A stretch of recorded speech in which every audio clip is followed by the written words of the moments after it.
doing? I'm on the floor. You're on the floor? Yeah, I have a weighted blanket and a pillow. God, I want a weighted blanket. I'm picking at my nails. And then I'm gonna slice up a cucumber very viciously. Oh my goodness.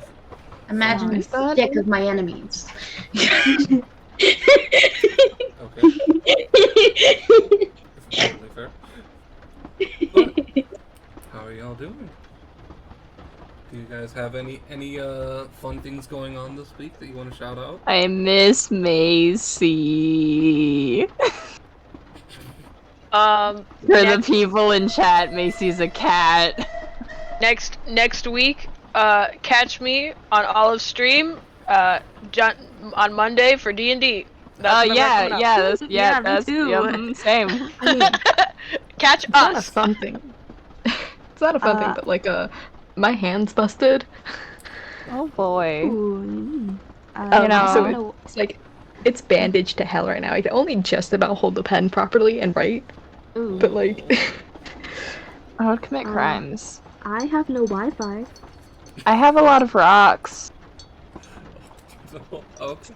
Well, ending off last session, you guys had a very fun party and Freak Swords, in which you all got to enjoy the dances and revelry as a celebration of the good deeds you've done for the town. And then you decided your next step in your journey, you would be going to Unogi. Yeah, I could interrogate people. Both to, so Oppo can visit their temple, Tekek could visit their temple, and also for the quest given to you by both Vaughn and Terra to go collect help from the rulers of the different cities.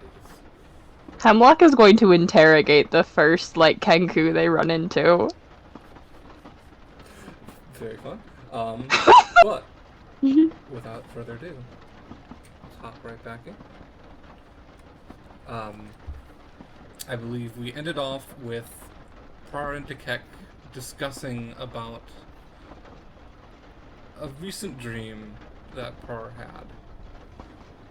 Yippee! And it is now the next day. You are all starting off on the second day of travel. It is early in the morning that you are all traveling and having fun, doing your thing. And as we start off, Daisy, I'm going to need to pull you into the other VC. Yay! Yeah, baby! Immediately Drama! This is amazing. They were just making fun of me for not being part of the Dream Club. Motherfuckers. Daisy, you were sleeping in, enjoying the relaxing time you actually have now on this multi-day trip. And it is in this first real night that you are staying on the train that you find yourself in the Feywild. I'm so sorry. I just got home from work and I'm just your juicy splendor. You never heard that before? Kevin, D&D. You Thank you. You find yourself in the clearing, in front of your family's cabin. You were just here a few days ago, and that's what throws you off about it, but you do also remember your hasty retreat from the Feywild, and you find yourself standing alone in front of the cabin. What do you do?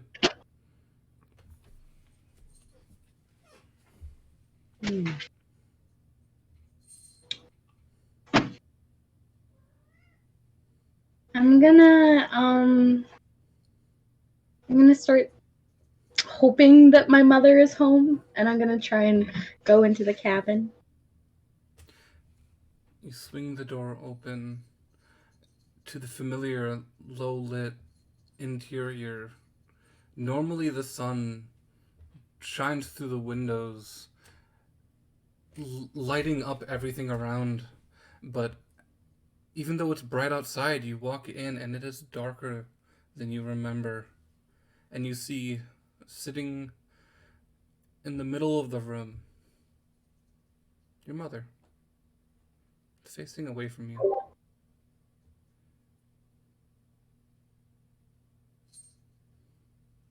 I'm not gonna run up to her because of what happened last time.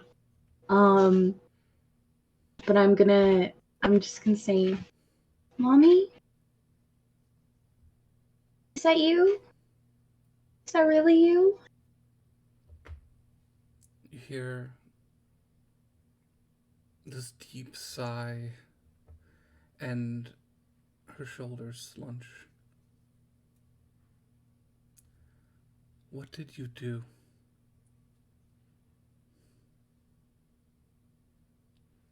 What do you mean? What did you do? Well, I took the crown. Hello? You took my crown. I was worried. All this work I've put in, everything I've done for you up to this point is for nothing. It's all for nothing. Do you understand what you did? No? They're gonna find you! They know you're there. They know you're alive. I can't protect you anymore. I'm sorry. At this point, I might as well just turn you over, and you see the door up on the balcony slam open as 4 figures walk out of your mother's workspace. 4 familiar figures of the other members of the council stare down at you, bore down at you. But you said it was okay. You said everything was fine. What? She turns around and looks at you and says, does it look like it's okay? And her eyes are missing, and there's blood rolling down her cheeks.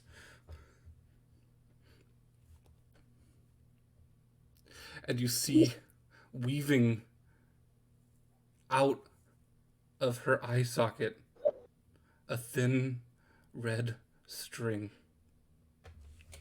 And you wake up. Oh, oh! Welcome back. Hello.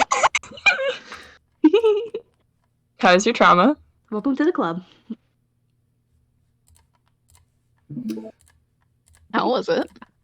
Yeah, you good? Enjoy your trauma? Yeah. So you are now officially welcomed into the Trauma Nightmare Club. Welcome in. Yeah, You're welcome. Becky.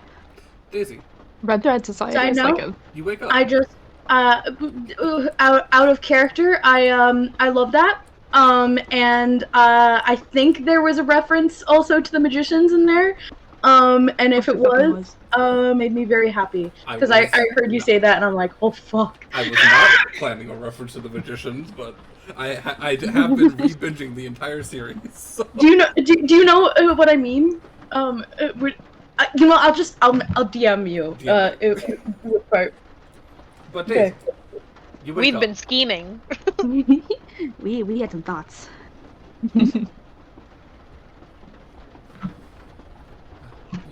You all wake up. It is now the second day, and as you sit in your luxury car, I wake up screaming, "Mommy!" Hearing mommy and just like the way that I am, I obviously just like I wake up with like no hesitation, and like I know I'm not your mom, but I just react to mom. So I unravel myself like gently from the doctor and make sure they're still, because if they're sleeping with me, I just kind of assume that we always sleep together now at this point. But I make sure that the curtain's still up if they don't have their mask on. Yeah, they wake up with that look of I don't know where or when I am, but I'm upset about it. Oh, the This sleepy Temper's toddler already look. Awake. I'm assuming Yeah. Temper's already awake and just like sitting, chilling out. So like my attention goes to Daisy and I stand up. I react very fast, and I'm over at Daisy's bed immediately, just like holding, just like, hey there, it's okay, you're awake now. It's okay. The crown. I shouldn't have taken the crown. The crown. Wait, do we know as characters that Daisy took the crown or no? Yes. Yeah. Okay. You do? Okay. I didn't know. Sorry. Oh my god, this Dr. Pepper is kicking my ass. But I'm comforting you, just kind of cooing a little bit, just like, oh, you're okay, you're here, we've got you. She said everything was fine. Everything was fine. It's not fine. It's not fine. It's not fine. I don't like nightmares. So it was a nightmare? Are you okay? You know that this is, you're awake now. Everything's okay. I'm gonna grab onto your arm and just be like, everything is not fine. It's. You might hear Sorry, all of this that's fucking- commotion because Par did not sleep after the previous night. He's like in the food cart, just like in a corner writing something. You're in the food cart. You can hear this it's the next car over, but you can hear the shouting. Yeah. I walk up to Keck and Daisy and I go, "What did you see in your dream that has caused you to act like this?"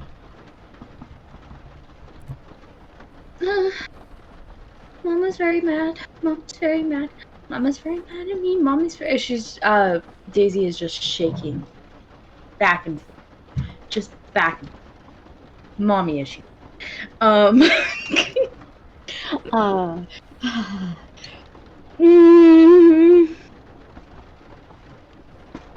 know where I am. They know where I am. They know where I am. They know where I am. They know where I am. They know where I am.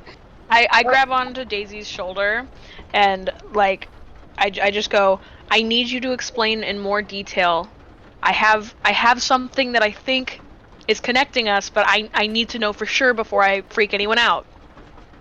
So please explain in like about your dream in detail while you still can remember it. Par has made his way over into the cart now. I went home, and because my mom left me a message. Well, kind of talked to me through the crown because I put it on a second time.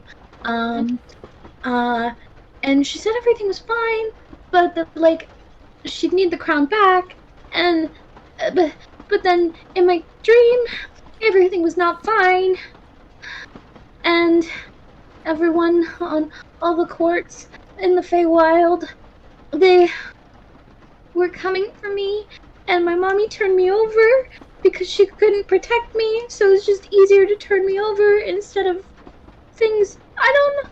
And they took her eyes, and there was a red string poking out of it, and I don't. A red string.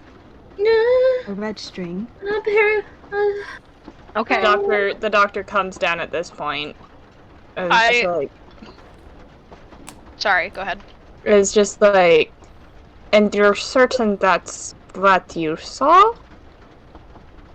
And it wasn't like blood or something, it was a red string specifically? It was a red string. I turn to Tempter actually first. I was thinking about turning to the doctor, but I turn to Tempter first and I go, Tempter, remember that night that you woke up shaking? Or I do. vibrating, honestly? Temper always vibrates. Shut I up. know, but like harder. You vibrated harder that night. Anyway, don't quote that. But Let's go with that. what did you see? I never asked. I just tried soothing you. Oh, I'm quiet? Oh, shit. Here, let me give 1 second. Oh, I hear you fine. I don't. Okay. Wait, do I have you at 200? I have I might have you Taffy. at I have 200. Taffy at 200, but it's I still have Taffy quiet. at 200 too, but like that's a normal. It's a normal volume for me at least. Sorry, but anyway, sorry. Tempter. Tempter pauses for a second and says, I was somewhere from my past, and I also did see a red string. Red string. Okay, and then I turn to the doctor, and I ask. I'm sorry, darling. I hate to bring it back up, but did you have a red string in your dream too? I did. That is now absolutely all of us who have had a nightmare in the past coming weeks that had a red string connecting us. Prar had one the other night. Daisy, you just had yours. I had one a couple of days ago. That was my second dream. That was your second one? Oh. Yeah. This is not.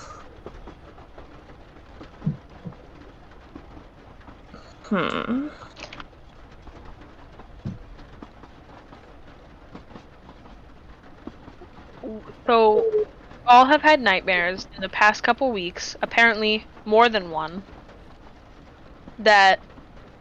oh my god, I'm so sorry. Oh, Jesus. Sorry, we've apparently more than one that has had red strings, in probably our worst nightmares. This is the first time I've ever dreamed. Oh, that's fucking intense. Yeah. Okay, so you can't even dream, apparently, and you're having nightmares, so that's not even a It is dream. very preposterous how we all have similar dreams. Nightmares. Quick question: Are these like the without delving, unless you guys want to delve into it, which I'm not forcing anyone to, are these like your worst nightmares? Like worst fears? I don't know if I've ever had a nightmare. Even counting these, they're not. I suppose you could say it is, but it's impossible. Nothing's impossible, my dear Watson. Anyway, sorry, that was stupid. But, Sakek puts on her thinking cap, and by that I mean she starts, she absent-mindedly, just kind of, scratches at her wings behind her. And she's just thinking about this, because... Hang on. Is Sakek smart? Damn it, I should be. Fuck! Wait, Tempter has intelligence, maybe I can... I'm not very smart in real life, so it's hard for me to pretend to be smart in game. I am fat mood. Basically the equations are floating around Takek's head, but nothing's connecting. The math isn't mathing. Tempter- Do some kind of Tempter intelligence turns check to Daisy. figure out. I would love to do any kind of check. Let me roll, and maybe my numbers will make my math better. Let me Could we see all if there possibly? is- Let me Yeah, see if can there's we a all certain roll for way. Insight, maybe? This would be. Actually, this would just be a flat intelligence roll. Damn, I'm dumb as rocks. Ooh. You're not. I'll give it a not shot. bad. Fuck! Can we all try intelligence rolls? Yeah. I've laid out any evidence Oh, that I I've did anyway. had out, so. We are all thinking. Alright. Yeah. You guys are all smarter than me. Yeah. Tempter turns to Daisy and goes, you mentioned your thread came out of your mother's eyes? Where did everyone else see their red strings? Her eyes were missing. I'm gonna be honest, this is out of character, I can't remember. I think it might have been, just drifting in front of me. You were falling. I was falling, and it was, following you. and it was following me. I was, drift, I don't know, it was something. Mine can't The doctor is gonna say, mine came out of, I believe, the throat Or of the someone? mouth. The mouth. Okay. Mine came out Close of enough. the throat of someone I used to serve. Slit throat. Ooh, yikes. Mine were all sort of under my feet.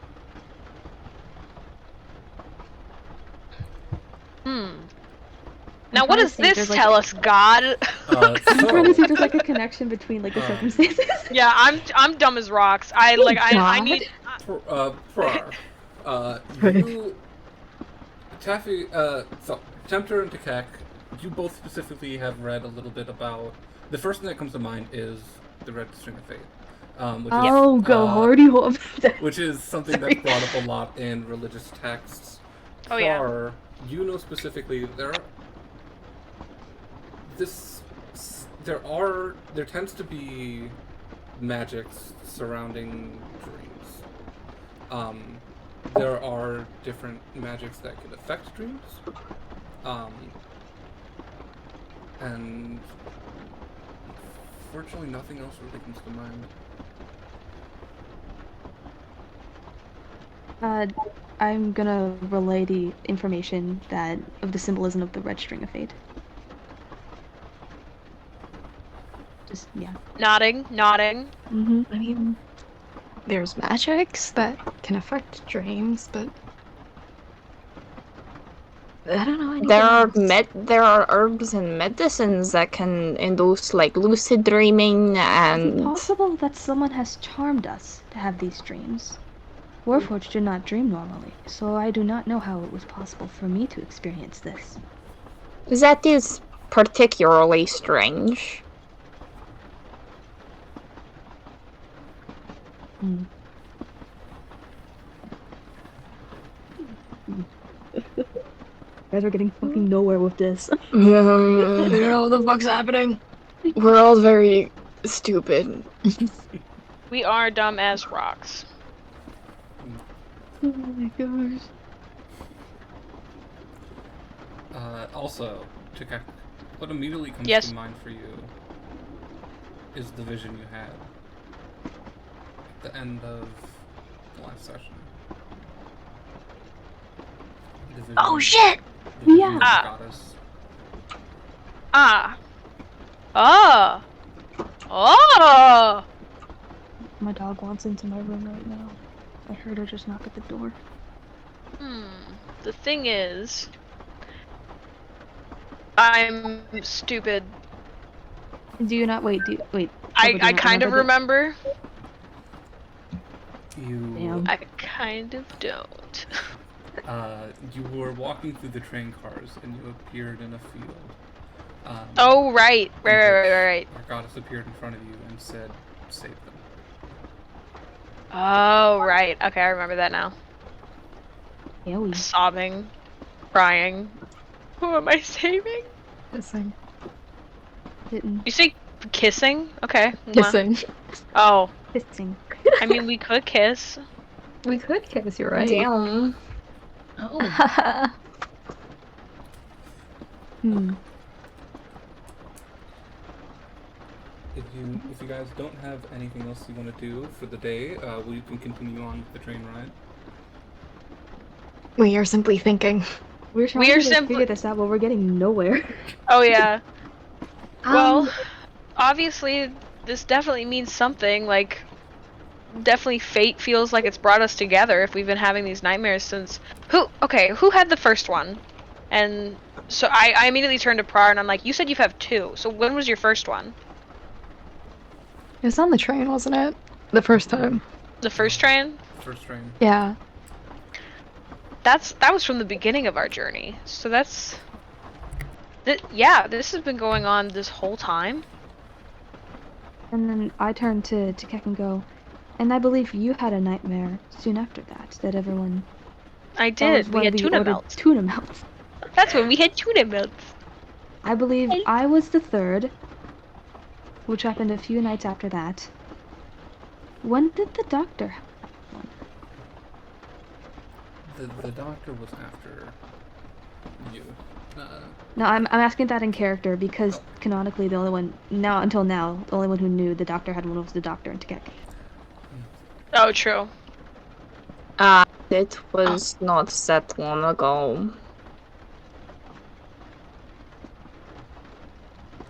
So we've all been having these nightmares of these red strings connecting us together this whole time. It appears so.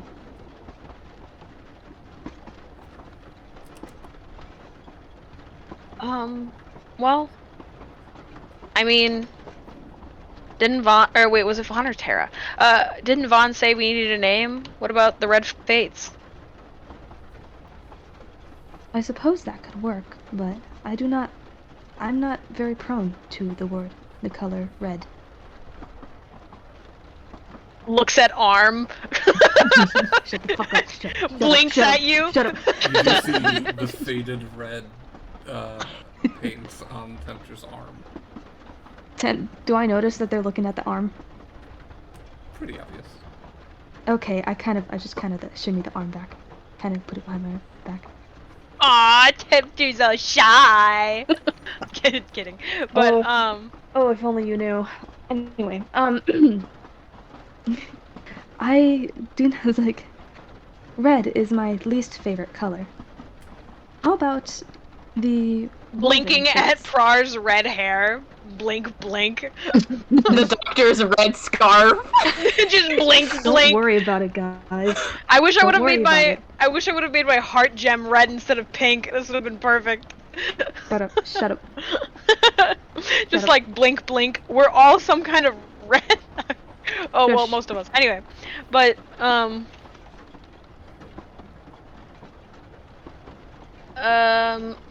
How about instead the woven fates? that's I cool. like that. I am not opposed to these name ideas. Well, and unless we can find something better, how about the woven fates?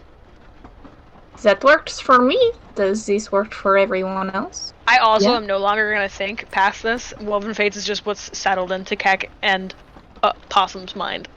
I like This- woven fates. I do. I do. Yeah, I also like Woven Fates. Woven We've Fates got a is name now. Are you proud of us, Olive? We did Oh, it, yeah, Olive. we did it. We thought. Wait, we what's that name? we chose We're our name. naming. I thought we already chose a name. What was the name you thought we chose? We all. Oh, okay. I No, thought we- I'm genuinely asking.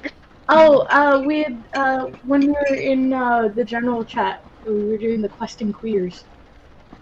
But No. the woven fate sounds prettier.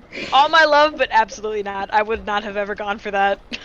I'm too fantastical in my D&D playing.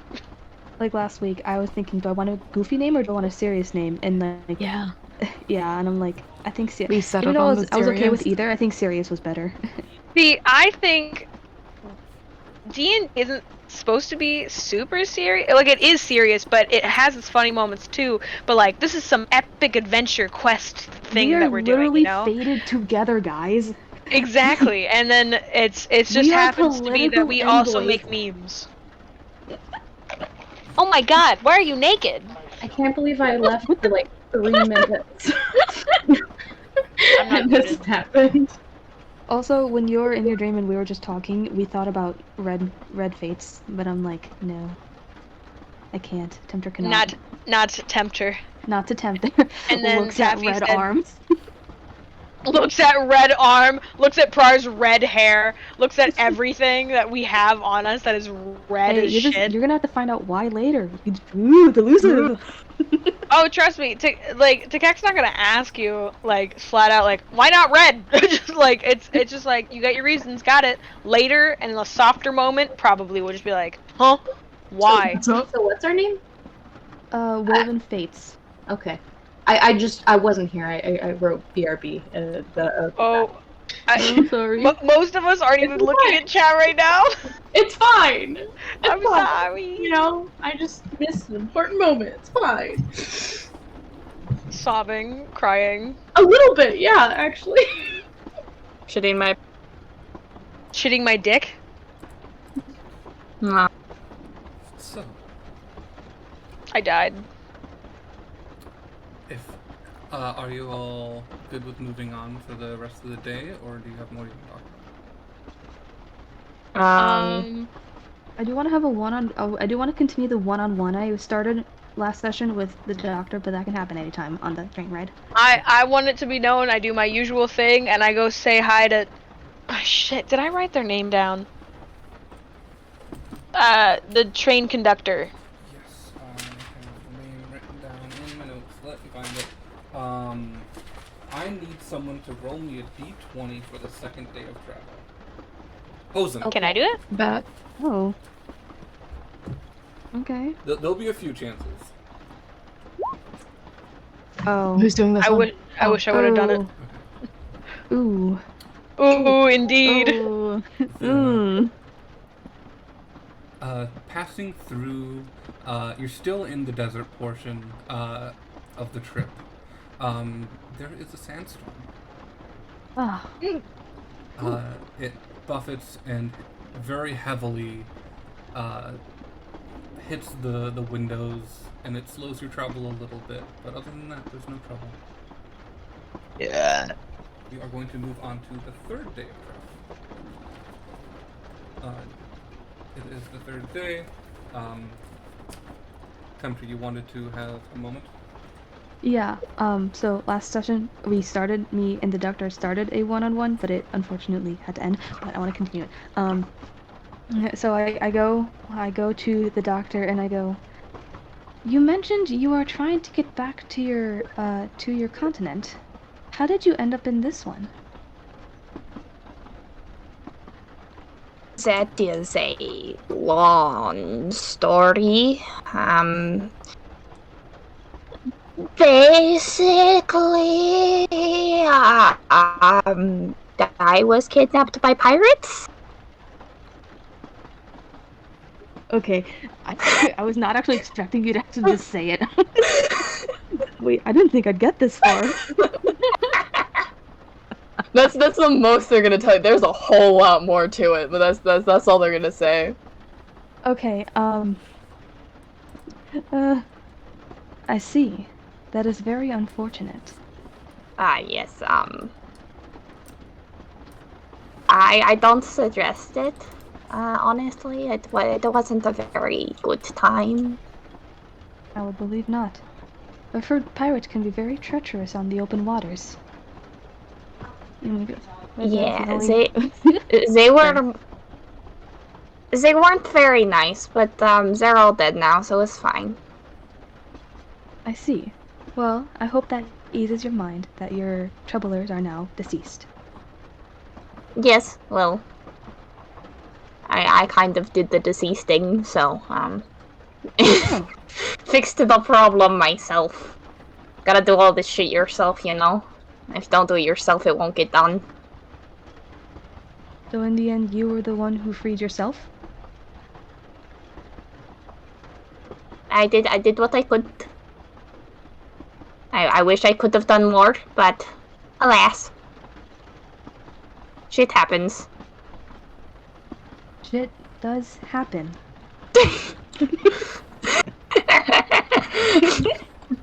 The doctor's being so This is so awkward. I'm just It's okay, we're both awkward as shit. I know. I'm just like, oh man. I'm like, oh, I didn't think I'd get this far. I didn't think I'd say anything either. It's fine. It just kind of came out. Well, if it puts you at any ease, I know what it's like to fight for freedom. It is a hard lesson to learn. To fight for your own freedom. I do not wish it upon anyone. Neither do I.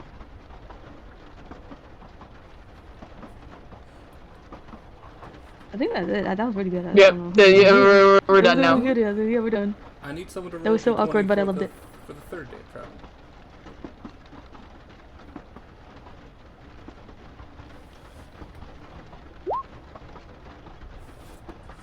Oh. It's /R. A D20. I know. I just didn't realize it didn't put the splash. I can't see what I'm typing is the thing. Hold up. There we go. Whoa! Okay. God damn! Nice!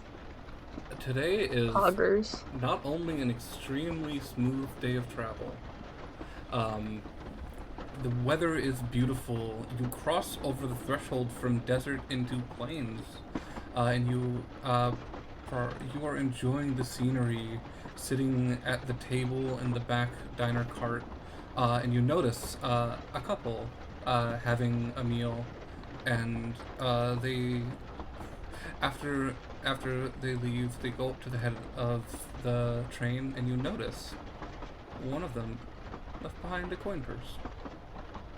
Yoink. You find 20 gold. Nice. Moving on to the fourth day of travel, I need someone to roll me a d20. Who wants to roll?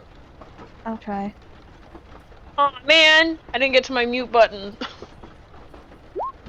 Okay, never mind. Never have me roll like d20 ever again. You.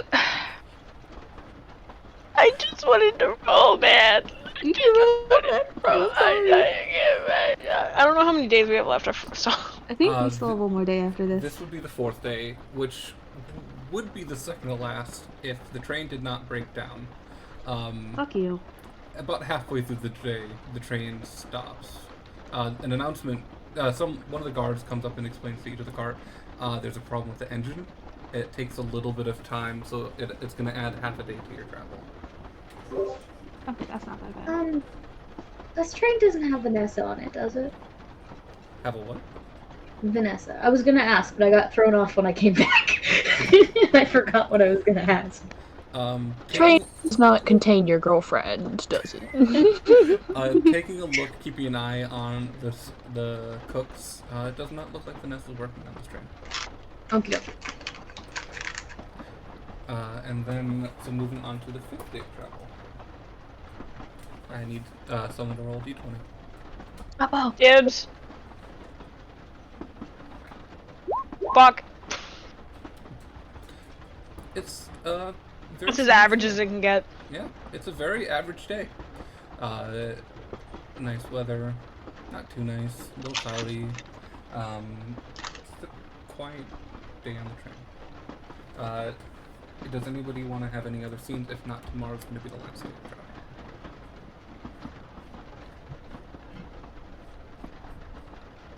Okay. Moving on to the last day of travel, you have half a day of travel thanks to the train breaking down, and I need one last d20 roll. Can I do it? If you want to. I'm asking everyone if. Yeah, if go ahead. wants to yeah, go instead. for it. I don't really care. Come on, can I take that back? Can I take that back? can I actually? I think I don't want to roll. Can I not roll? Kidding. I know. A few hours in, about an hour or two into travel, you hear screaming. Screaming. Meow. Coming from further up. Coming. Sorry. So you hear screaming coming up from further up in the train.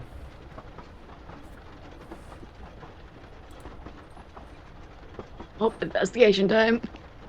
Wait, from further up the train? Actually.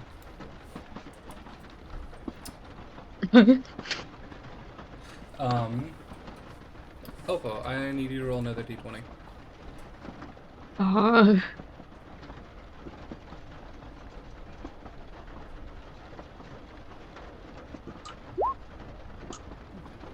Ooh. Who were you with at the start of this day?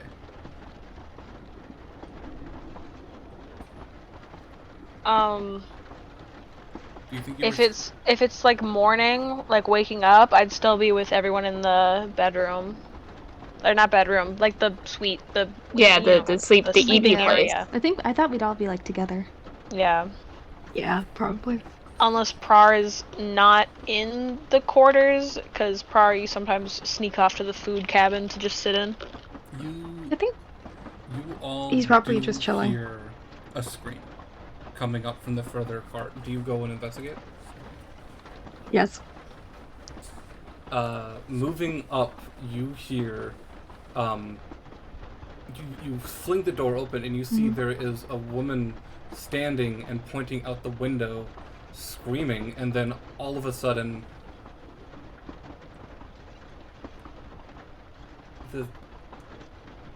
something's wrong with your vision. Oh boy. No. Space in front of you warps as this fold in the fabric of space folds in front of you all, and in a blink of an eye the woman is just sitting in her seat. What? I don't like that. Whoa.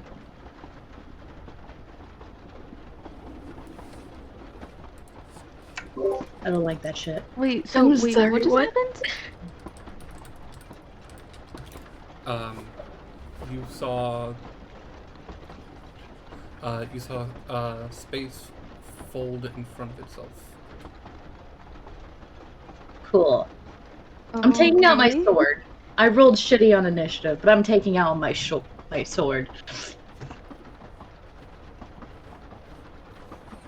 You whip out your sword and you see a few people in the train car look back at you confused. What You the? should put your sword down. I think we're okay for now. What the fuck just happened? I don't know, but I'm going to ignore it. I'm literally looking to the woman, and like the other people. Did you not just?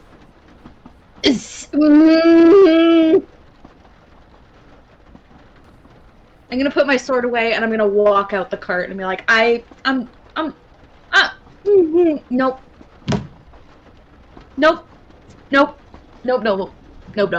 I'm gonna take a look out the window and try and see if she was pointing at anything that's still there. You look out the window. It's a bright sunny day. The weather's actually really, really nice. Can I try and see if anything is wrong at all? Sure, roll a perception check.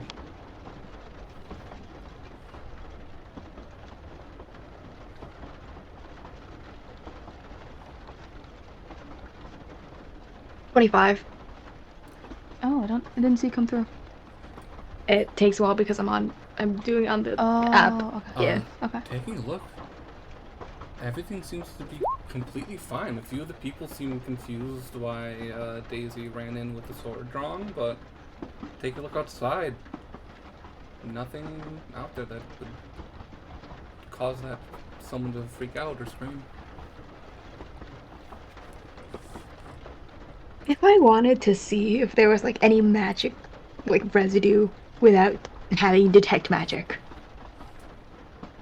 would that be possible? I don't know if you could see magic residue, but you can I like- try to do an Arcana check to see if you can understand what's going on. No, I cannot. This is nothing you've seen before.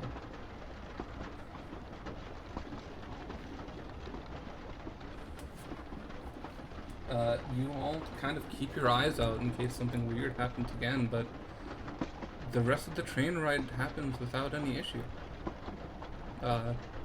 Eventually the train comes into port. It's really fucking weird, right, guys? That was weird. It was Like, strange. I'm not going insane. That was unnatural and... That was weird. Okay.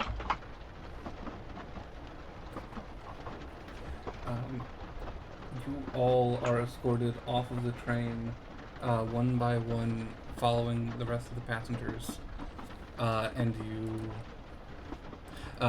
you take a step out. And at first, you look out in front of you and you see a pond. like a decently sized pond. It's not. It's almost the size of a small lake. And then you notice water running into it from up in the sky. And you look up. You can see a massive city floating up in the sky. 500,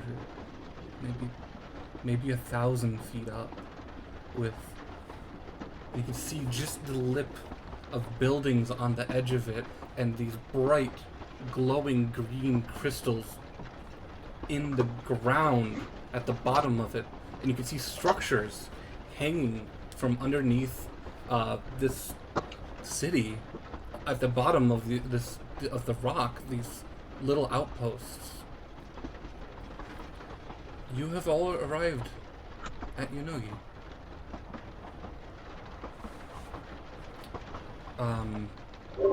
That is really high up.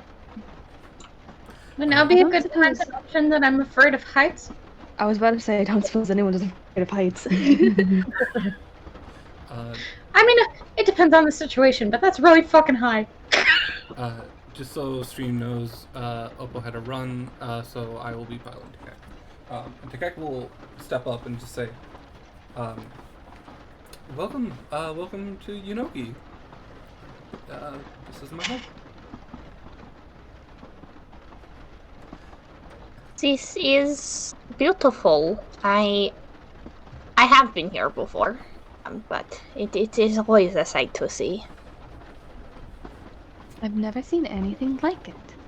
Literally never seen anything before, so, you know. I'm gonna lower my head down to the doctor and be like, is this a place where you might need the mask? Well, the doctor's wearing the mask the whole time. Okay, good. I assume you've attuned to it by now. You have to be attuned to it, by the way. Yeah. I forgot to tell you when I handed it to you last session. Yeah, it's fine. They look like themselves right now, but they're just like, no, this is not the place where I will need to Okay, cool. present as someone else.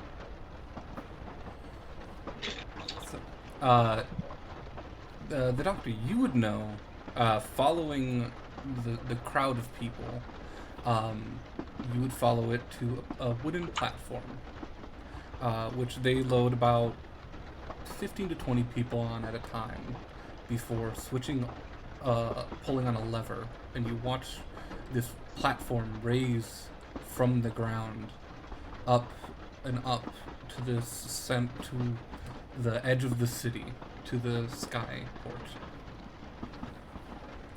And after, it takes a little bit of time because there's a bunch of people coming off the train, but after about 15-20 minutes, it's your guys' turn to take the lift. You all cram onto this small wooden platform with about waist-high railings. It doesn't look the safest. And Bar is. I don't suppose I'm too heavy for this, am I? interesting thing. Normally they fit about 15 to 20 people. They just put your group on because of how heavy you are. Okay, because I'm like... So you get a private ride up. Bar is like nice. huddled in the corner, like between railings. Tempter's just kind of looking off. Yeah, no, the doctor's taking in the view because, like, it's an amazing view. Yeah. There's an attendant working the lever who just looks at you all and starts their speech like, "Please keep your arms, your arms and legs inside the whole time. Don't look over too far." And then looks at you, Tempter, like, "If you fall, I don't think we can catch you." It's okay. They're sturdy. They'll be fine.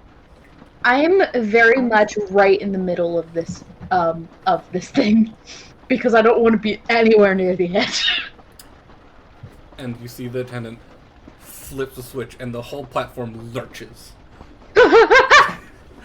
And then it starts to slowly lift up, going about 5 feet a second. And you all find yourself up, floating up and up and up about 1,000 feet into the air to the city.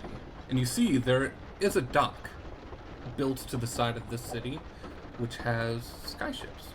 These floating ships with similar green crystals built into them, to somehow make them buoyant in the air.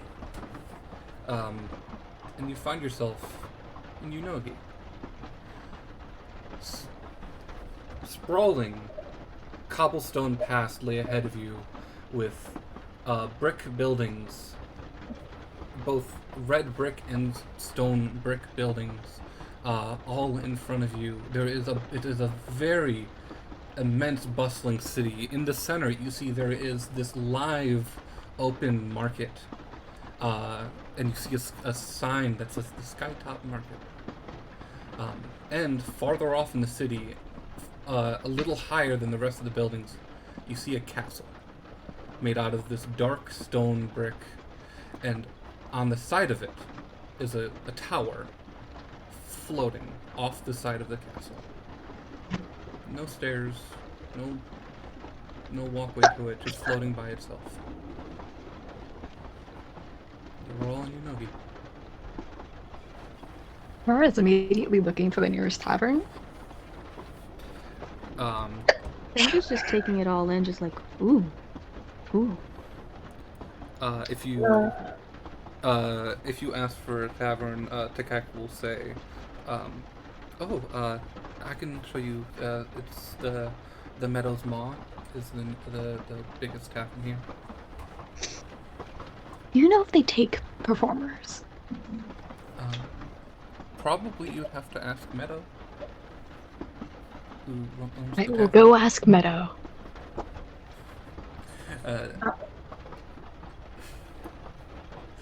Do you all follow, or what do you all do? I want to make a note that after Daisy had her nightmare, she has been a little bit more standoffish and kind of like twitchy. It's like, you know when like you feel like you've seen a fucking premonition, and everything does not feel right. So she's like the light in her eyes is slowly. To quote that one sound on TikTok, the light in my eyes is slowly dying. Daisy is just like, where she'd usually be very excited to see a new place, she looks absolutely just like on edge right now. So Do when we you see notice her, this? she's like, It is okay, Daisy. This place is completely safe. And Mhm. as you say that, you've been here before, Doctor. You look around. There are many guards littering the street. About 3 times more than you remember your last visit. This stresses them out a little bit. And you see, I wonder this- why. there are 2 Shut the types fuck of up. guard. One, you see leather armor and this royal Aarakocra guard with spears in hand, and the second one you see heavier armor. This guard made of many different races, but most of them carrying some sort of bow or crossbow on them. But you see, there are much more guards than your last visit. This is an unusual amount of security. Takek agrees. Like, this is a little abnormal. I wonder if something recently happened that would cause further influx of guards.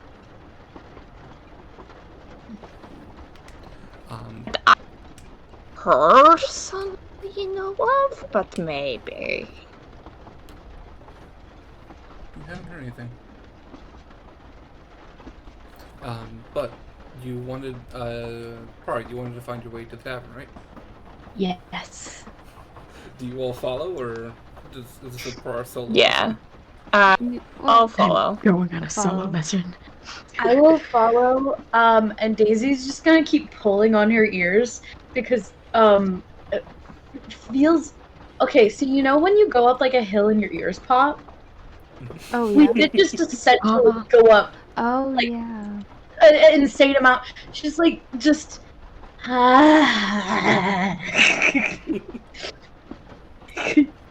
Just trails behind you guys, just like, I fucking hate this. I hate this. My ears, my ow. Eventually, Tempter looks back to Daisy and goes, "Do you need any assistance?" and just holds out a hand. Oh, I'm gonna take your hand because I definitely need this. Yippee! A hand would be nice. I'm just gonna hold your hand. Ooh, is your hand warm or cold? It's cold. Oh, fuck yeah. I love There is- cold hands. There is no warmth in Tempter. I'm just gonna. I don't know if Tempter can does Tempter have like feeling do you feel like when someone holds your hand, or is it kind of just like Yeah. you know someone's holding? Okay. Yeah. I assume I can feel it. Daisy is gripping very, very has got a very hard grip on your hand. Like it can't squish in like a normal hand is, but like I can feel like the tenseness. Takeko She's leads just gonna you- kind of leads you- huddle to the side of your body, Mm. just like. Takeko will lead you all to a fairly decent-sized tavern. This one, bigger than the one you guys stayed in Lightport. That some of you stayed in Lightport, and you see a big wooden sign above it, in green paint, Meadows Maw. Or just walks straight in, like he belongs there. Walking in, you do hear there is someone playing music, but it's just one person just kind of plucking away at a lyre. The tavern is full. There are a lot of people in there drinking. You can see a big open roaring fire near the right of the building, leading to a central chimney placed in the center of the room. You see multiple tables filled to the brim with different people of different races. You've noticed there's a lot of Aarakocra, but there are a few Kenku and just a scattering of other races. But behind the bar, you see there is a tall lizard folk who is just quietly tall, hulking lizard folk, just with this almost like gator-like mouth. And a really nice fancy blouse. And they seem to be just cleaning a glass right now. Rar's gonna walk up. He's like grinning. He is like, oh, that's so funny. I just got an ad on your stream for the D&D Beyond, the D&D movie. Ooh. I love that. That's Yeah. just like we're playing Dungeons and Dragons. Yeah. Oh, what ad are we gonna put on? Dungeons and Dragons. Mine just Obviously. is calling me out for being a massive gamer because I keep getting fucking Mountain Dew, the new black something flavor, pitch black. Y'all get ads? You mean you're not sub to all of Vesper at this moment? Bro. Bestie, I don't have this thing called money. Yeah. So I want to know, when Prar walks into this tavern, there is like a spring in his step that he did not have before, because this is his element. He is like thriving here. Like the closest he's been to this kind of environment before this was the party, and he was a little bit too busy being gay then. So he is like, The doctor is also not nervous and is actually very comfortable in here. I feel like Takek would be a little concerned about them being a little too comfortable being in a tavern right now. Prar's gonna like basically bounce up to the bar, pull out a gold coin, and just sort of like wait until the folk sort of like realizes he's there for something. There's only two people sitting at the bar currently, so very quickly, this lizard folk will turn to you and just say, "Oh, hello there, honey. How can I help you?" 2 questions for you. Give me just a mug of whatever your decent ale is, and just sort we of have so slides the many coin. different kinds of different crafts brew. We have Timberly. We have Octo. We have Melvin's craft brew. We pride ourselves for our different crafts here. Whatever your preference is. Kimberly, and she'll start pouring this giant glass mug of ale for you.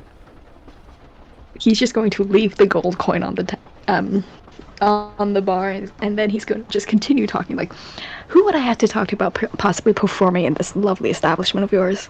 You'd have to talk to Meadow. Meadow. I'm a little bit new in town, so. I'm Meadow. I'm fucking with hello. Can I pipe up from the back and just be like, okay, so that makes a lot more sense as to why it's called Meadow's Maw, because how would you have a meadow up here in the sky? Do you get it? Do you get it? Yeah, it felt very ironic the whole time. I'm like, but I didn't want to say something, and then you said that. Okay, that makes a lot more sense. Now I don't feel stupid. And she was like, do you know where you put ale? In your maw. In your mouth. No! And she drinks a big sip of her own drink that she's drinking. It's all puns. Oh, I love her. After her asks their questions, I have some for you as well. Of course. I appreciate it, thank you. Let me finish serving your friend here, and then I'll get on to you. And they'll turn to you for. So, what else can help? Well, I'm, again, new in town. Very, very much looking forward to playing for this lovely crowd. Oh, we would love to have any performer that would grace us with the presence. So, any, like... I have absolutely no idea how it works here. Is there, like, a waiting list, or do we just go whenever the previous person's done? If it sounds a bit like it's a bit dreary, just hop in and play. How does it sound right now? It's a little. It's one person playing. It's a very calm tune. And the tavern's full. The tavern's full. What time of day is it? You did have to have travel, so it's probably around 3 or 4. Not quite like jaunty, exciting tavern music then. Okay. You can always try. Oh, he's gonna give it a try. Make a performance check. Hehe. My +9 modifier. Dirty 20. It's a dirty 20. Yeah. You... Dirty 20. This person is sitting at a stage. It's this Kenku, just plucking away at a lyre. And there's on a stool, and you see there's another stool next to them. Do you sit? Is this like a raised platform? It's a slightly raised platform. It's about 1 inch or 2 off the ground. Is it hollow?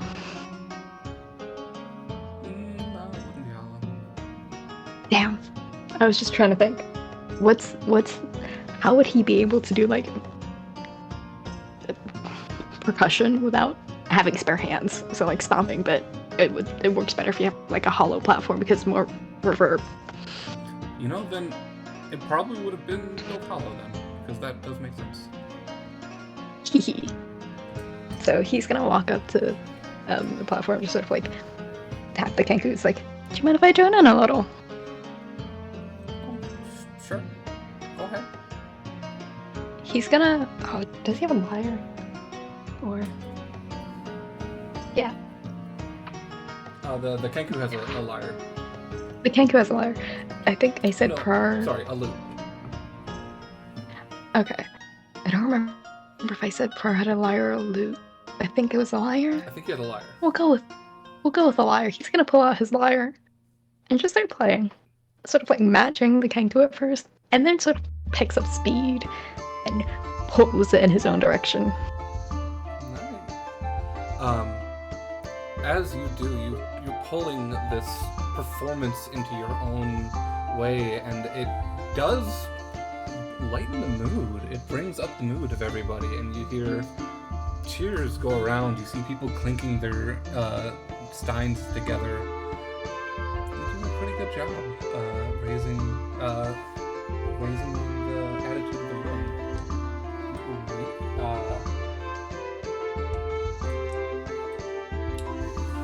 You make 5 gold.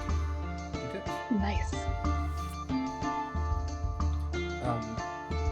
Meadow will turn to you, Doctor, and he's like, "Nah, what can I help you with?" Wondering if you know anything about the current state of Kenku of Kenku murders in the continent of Ethora. Oh, unfortunately, that's not really my specialty. I was just wondering if you'd heard anything about, like, potentially integration of any murders with others or anything like that. We not much murder happening up in this part. I do know what you're talking about. A lot of the Kenkus here are born and raised, but we do get travelers every once in a while. Some people tend to move here, but tend to find that Yes. it's not like their home. Yeah. I was just wondering because I come from a smaller murder, and it's recently, in the past couple of years, became even smaller, so they might have integrated with a larger one, and I want to know before I attempt to make my way back home. How about this? Why don't you tell me the name of your murder, and I'll ask around. I am from the Wayfarer murder. Wayfarer. I have a few friends in town. I'll see if anyone of them knows, and I'll get back to you. I very much so appreciate it. It's no problem, little one. And they reach out, almost to pat your head, and then stop and like, yeah. It's okay. And they just get kind of ruffle your head a little bit. Now, would you like anything? Do you have apple juice? We do. We absolutely do. The town next over actually has a really nice orchard. So we do get some fresh apples from there. And she will produce you a nice, fresh glass of apple juice. Give me my appy juice. You get your appy juice. Get my app. Oh. That was my fault. Oopsies. You get your appy juice. Continuing on, is there anything you guys want to do? Or any questions you have for Meadow?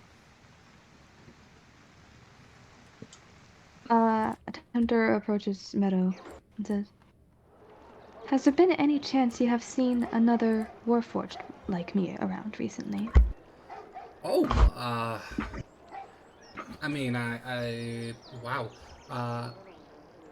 I have seen You've never seen a Warforged, have you? No, I have, but it's been quite some time, probably about 8 years.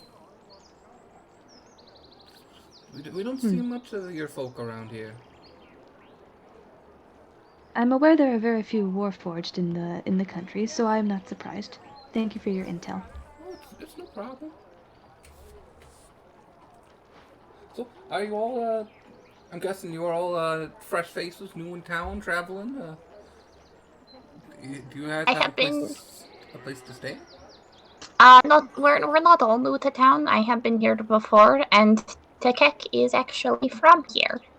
Ah, and they look over, and the cat's gone. Somewhere along the way, lost a cat. Oh. Oh. Oops. Where did my mom go?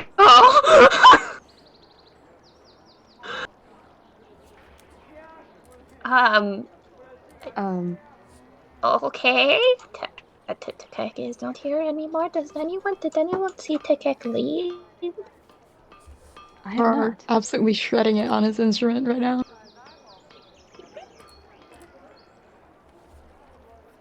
I did not see Tekek leave. I also did not see Tekek leave. What would Tekek have left for? I do not know. But I do not like the thought of them just not being here. I do remember Tekek saying a while back that they needed to see their high priestess. Ah, yes. They might have gone to the church. Where is the Church of Aphrodite? Oh, that the center of town. You couldn't miss it. It's the big church-looking building. Thank you so much. Let's go find Tekek. I'm gonna assume that will lead into like Tekek lore, so we probably shouldn't do much without Oppo. You know? Yeah. Yeah. As you guys leave, you do notice Tekek is just standing outside. Just kind of staring into the distance. It's just like a powered down player just kind of standing there, just like, oh, sorry, I just needed some air. Didn't mean to worry. It's okay. We just were wondering where you disappeared to. Just a lot of memories here. We should go see the king. We should do our the job we were assigned to do. Yes. We should. You did mention that you wanted to go to your the temple. Do you want to do that now, or would you prefer we wait until after? I don't think I'm ready yet. Okay, I understand. We can wait till after afterwards. As you guys leave, Meadow was like, "Oh well, if you need some rooms, we got open rooms here. You can rent out. But have a good day." As well, we will be around. I'll probably be back. So you might, I might not. I have a cart. We are going to take a break. So we'll take a 10-minute break. Everyone go to the bathroom, do what you need to do. I will see you all soon.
Strangers in a dark room laughing at jokes they didn't quite hear. Frosted window panes and cheap champagne, a face appears. And anything could happen in these cathedrals we roam, where shadow people dance and trade their glance and walk home alone.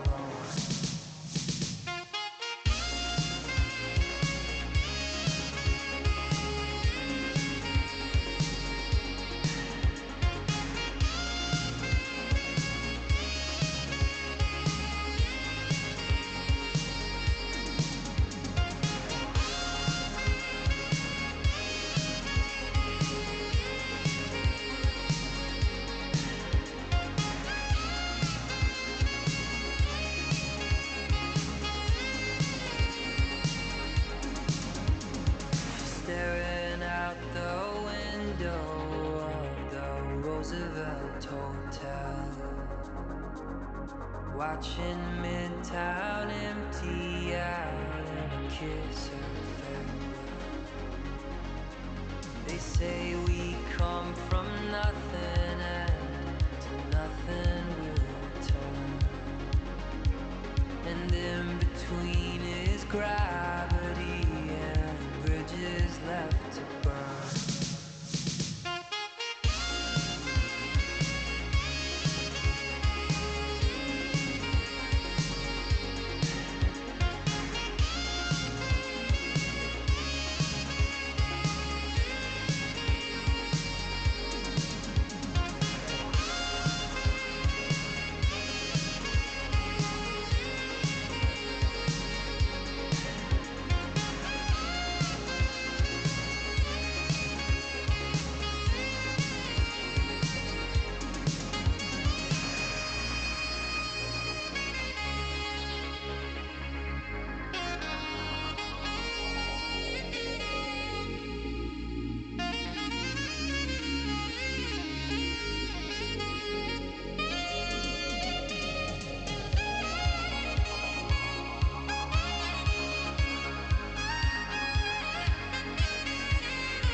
Okay, we are back. Let's get back to players.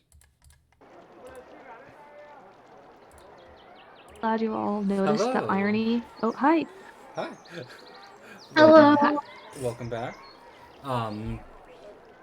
So you are all leaving Meadows Maw and are heading towards the castle. Yes. It's about halfway there. You can see the castle off in the distance when you hear a shout. And then another shout. And you could hear a guard a street over just yell, "It's happening again! Uh-oh. Attack!" Oh. And you watch this guard as this figure swings down and grabs him.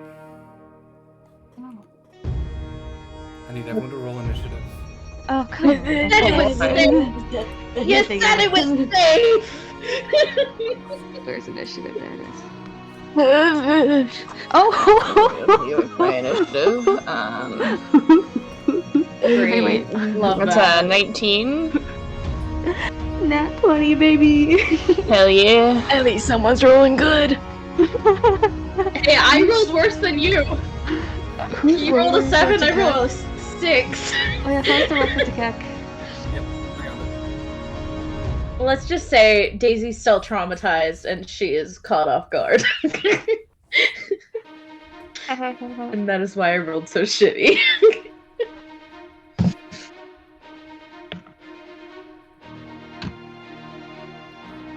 I'm actually genuinely really happy This that is we're the heading best into roll I'm a gonna combat. get. This is the best roll I'm gonna get. I'm gonna fail every hit after this. Trust me. Combat means I can turn my brain off and just go analytical. Which one's better? Which spell to throw? Which person to hit? Perfect. You Perfection. watch as this guard is lifted off the ground, and you look at this figure that grabbed it.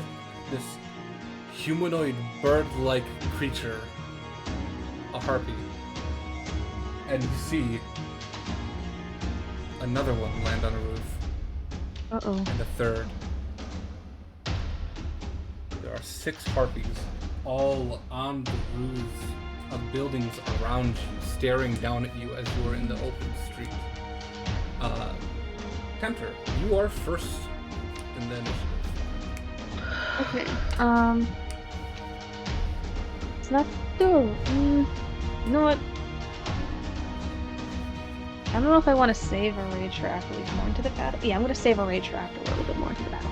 I'm gonna try and do I'm gonna attack the harpy that is holding up the guard with my crit. I'm gonna charge forward at him. Come on. They are. Wait, how far away are they? They are close to you, but they're a little high off the ground. They're about 15 feet up. Oh my gosh, aerial battles? I can't do that shit. Okay, fuck. Okay, let's try and... Does that mean I'll have disadvantage? You can't reach them. You do have javelins. I do have javelins, but And you fine. also have a knife.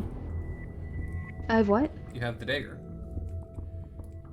I do have the dagger. You're right. I don't have any like attack on. I don't have it like in my weapons, but I have the dagger.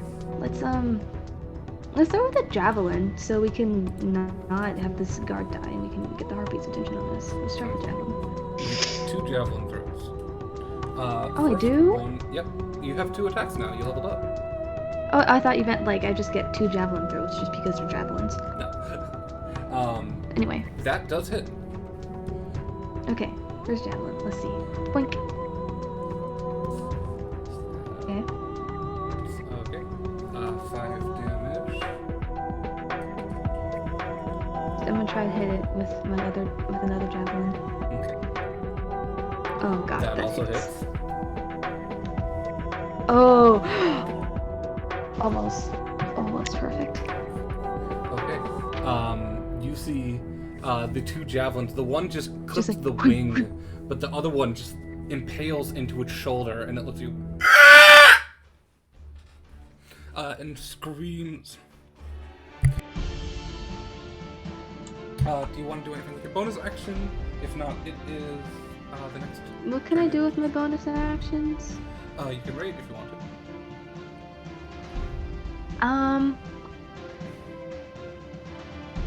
Yeah, let's go into a ghost rage. Okay. You see, next turn, it is the harpy's turns. The first one, Oh boy. that is holding this guard, just starts flapping its wings, and will just start carrying this man away. The other 5 will start, it gets about 20 feet away, about 10 feet higher, 10 feet further away. It is struggling to carry him, but it is Oh, the still broken holding wing. on. But the other 5 will fly down and descend on you all. 2 will go and swarm Tempter, the one that attacked their friend. And they will both make a strike against you. First one will take 2 claw attacks at you. Okay. First one will miss, but the second one will hit for... Hey, actually, Mm-hmm. no, it doesn't. Reroll that. I'm casting Silvery Barbs, Okay. and I'm giving the advantage to Tempter. I rolled higher. Fuck. Wow. So Tempter, you Oh, you have to. You have to use the lower roll, but I'm assuming it hits anyway. still hits. It was a 17 and a 19 on the die. I. But Tempter, you take 7 points of damage, half to 3. Since you're raid. Nice. The second will start attacking you. With, oh damn, 2 hits. Mhm. First one does 10 reduced to 5, and then 6 reduced to 3. So that's 8 damage. That's trying to do math. Okay. That's my current health points. Then to seeing you casting the spell, one will descend upon you, Prar, and take 2 strikes. One will hit for not great. 4 damage. Then one will go for, since there's 2 left, one will go for Daisy and one will go for Tek. So for the one on Daisy, both will miss. Nice. One on Tek, both will miss.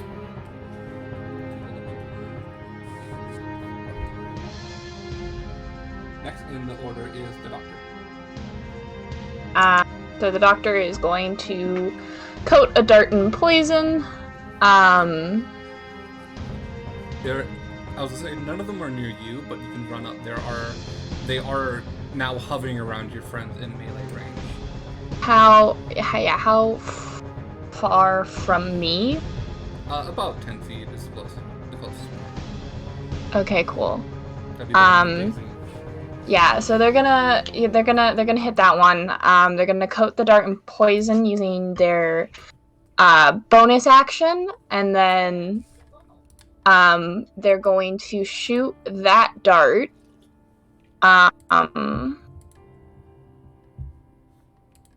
That is a natural 20 to hit. That will definitely hit. So it was 9 piercing damage and 8 poison damage. And then it's doubled, right, for nat 20? The dice damage is doubled. Yeah. So I can't see the roll in roll 20, unfortunately. wait, what? Oh, right, yeah. I'm trying to. So it was 9. So it was 4 times 2, so 8 plus 5 is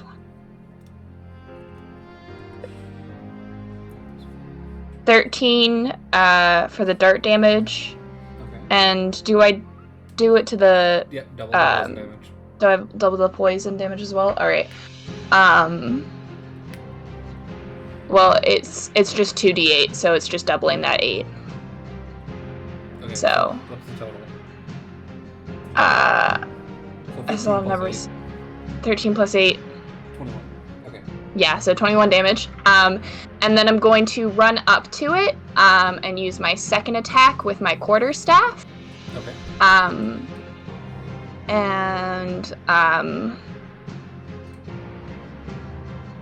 That's not gonna hit.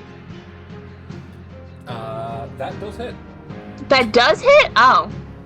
I'm sorry, I rolled really shit. I forgot I have a +8. So I'm gonna give it a good whack, and that's gonna be 13 damage. It is very injured. Yeah, you just witnessed this literal child just absolutely wreck the shit of this poor soul. That would be your turn. Next up is Tekek, who will look at this creature and just say, after you whack the shit out of it, just like, nice job, my turn. And we'll cast Toll the Dead. Yeah. Which, the harpy will fail. So Tekek. It's a dead harpy. That's a dead harpy. Yep, that harpy is dead. You see this black necrotic damage eat away at its already open wounds as it crumples and shrivels to the ground. Next Lol. up in the order is Prar. There's one in front of you. Okay. I'm just gonna stab it. Wait, before I do, is anyone else like within 5 feet of it? No, you're alone. Shit. Okay. Who is particularly hurt right now? You're If talking anyone. about- I'm hurt a little bit. I'm down 11 points. Okay. How many of the harpies could I get in a, how big is this range? A 10-foot radius without getting anyone else in our party? If you angle it right, you could hit the 2 with hitting Tempter, without hitting Tempter. I am going to cast Shatter. Okay. That's a save from them, right? That is a DC 14 Constitution. If I remember right, harpies aren't great at Constitution. Let me pull up the book. Thin bones. Hollow bones. Breakable bones. They're like No, me. Oh no! They only have a +1 to Constitution. And that's a Birds nat have 1 and a hollow bones. 3 on the dice. So they both fail. Nice. Yeah, don't birds have hollow bones? They do. Yes, they do. So, That's part of the reason why my Damage. con's so terrible. Damage is being rolled. Okay, so I like how you chose that. What smart. does this spell look like as you cast it? So, because we were in the tavern earlier, and he still has his lyre out, he is going to sort of like, oh, I don't like the look of this. Let's just change it up a little. And he's going to pluck a couple notes on his lyre, and it sort of like floats out. Not quite in the nodes or waves, but it's visible. It sort of like makes its way over to these 2 harpies, and in a moment or two, it doesn't last very long, there is a sphere of just distorted air, and it's tinted a little red, but it's distorted for a second, and then it shatters. It looks like there are pieces of glass that have fallen out of the sky that fade into nothing. You do get quite a number on these harpies. Do you do so? Anything else to do with your turn? If not, it is Daisy's turn. He is going to bonus action disengage and get the fuck out of there. Smart idea. Next up is Daisy. It is your turn. Are any of the harpies in melee range with me at the currently? There was one, but thanks to the doctor and to Kek, the one near you died. There's now one 10 feet from you, which Prod just ran away with, and there's 2 about 15 feet away, harassing Tempter, and then there's one about 25 feet up in the air carrying a guard away. Cool. I'm going to bonus action Hexblade on the one that's in the air. And I'm going to try and shoot it with my Eldritch Blast. Go ahead. You get, I believe, 2 strikes now? I don't know. Because you're level 5 spellcaster, so... Yeah.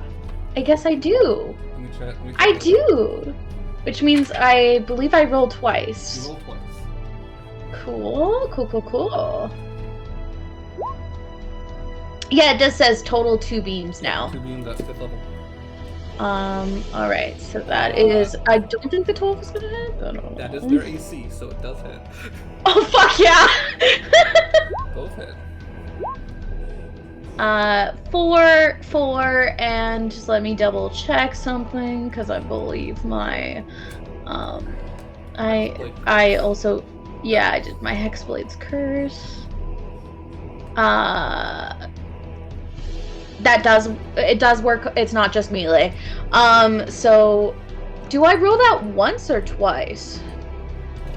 Hexblade Curse, I think you just add your charisma modifier to your attacks, right? No. Okay, so you deal an extra 1d6 necrotic damage to the target whenever you hit with an attack. So that technically is 2 hits, right? I'll let you decide because you're the DM. For now, I'll say let's do it.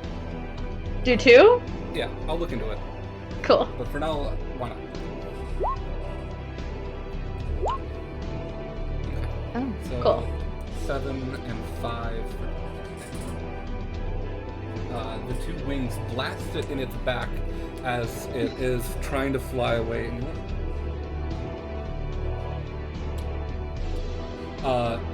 It's the guard struggles in his arm, but you see it almost drops it, but still holds on tight to this guard.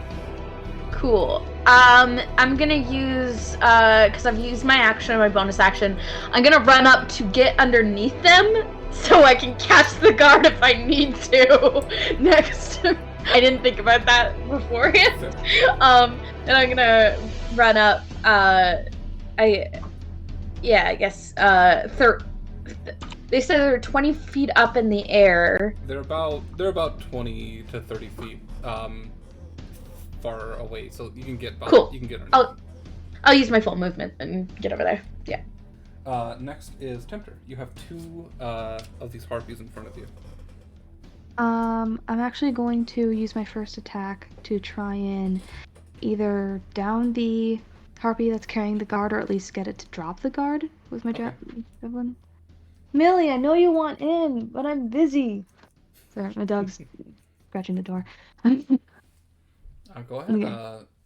I'm guessing you use another javelin. Yep, that does hit. Okay. Hopefully that should get it to either fall or just drop the guard. It punctures it in the wing, and you see it is very struggling to stay That's up both in the wings. air, but it does drop the guard. Yes. Daisy, I want you to make a dexterity saving throw. Okay. Just get back to the character sheet. Dexterity saving throw. I don't have the greatest in dexterity, but okay. What did I roll? Oh no. Wait, don't we have that inspiration die thing? You do. Does it work? Yeah. First? It. Wait. 11 would not succeed. Okay, never mind.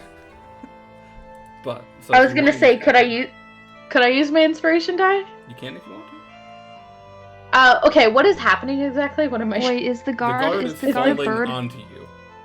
Oh, Yeah, okay. cool. Yeah, I'm gonna use my inspiration die to do that again.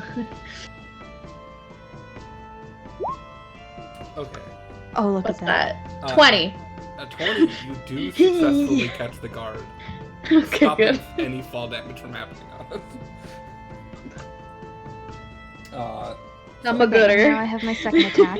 Yep, you have the second attack. How damaged are the ones around me? Because didn't like one of them get hit by Prar? They both got hit by Parth's attack, so they're both taking some damage.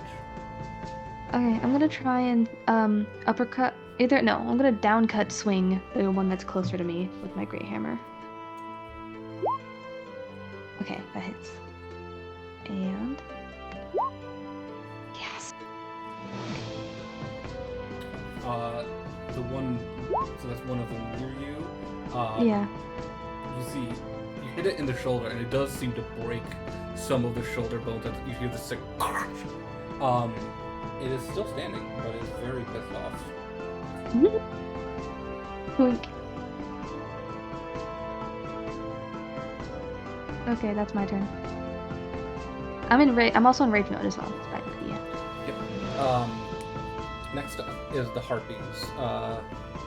The one that dropped the guard is just going to fly away. It's running. It moves. It moves 30 feet away. But the 2 in front of you, Tempter, will take its strikes. Bring it. First one is a 19, so the one attack hits the first one for 9, half to 4. Mm-hmm. So 4 and what? What's your AC? 14. Okay, one of the attacks hit. For the second one. So- Hey, can I be annoying and make you re-roll that again? Sure. Still hits. Damn. Okay, so it's still But- 4. It's still 4 points down. So I'm Yeah, at, 4 points and then 3 points. okay, so then we're at And you still have advantage if you would like to use it. me. What? I'm giving you the second thing advantage. It doesn't stack because I don't know if you used the last one. Oh no, I didn't. What? How would I use advantage in like dodging or something? You can use it as advantage on one of your attacks if you miss. Okay, I can do that. Okay. So Well, I hit I'll give both it my to- attacks, so. I'll give it to the doctor instead then, because I can only give it to one person at a time. Yeah, that's fine. Then there is one that moved away from you, which will move right back and take 2 attacks. Cringe. Both missing. With a 7 to 2 on the dice. But it is at this time you hear a loud roar. A guttural roar. And you see off in the distance spears flying through the air at this shadow that is quickly moving towards you and landing on the roof of another building is this monstrous figure with the body of a lion, the head of a goat, a lion, Oh no! and a dragon. There's a manticore in front of you, looking down at all of you.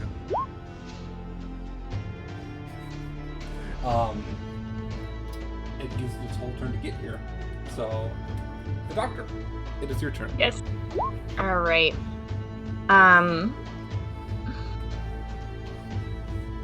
So there's a manticore here now. There is a manticore. Wait, did I get the description? I got the description wrong, didn't I? I'll think about it. Yeah, no, sorry, manticore. You see the body of a lion with these leathery bat wings and spikes are all around its body. It just has one head. I was thinking about a different monster. But you see this large open jaw with rows and rows of sharp teeth. All right. So yes, it is standing on top of a building, looking down at you guys. What are the other guards doing? Like, I feel like it shouldn't just be us fighting in this damn battle. You look around in this chaos and you see there are dozens of other harpies attacking all over the city. Okay. And Okay. This is an all-out attack.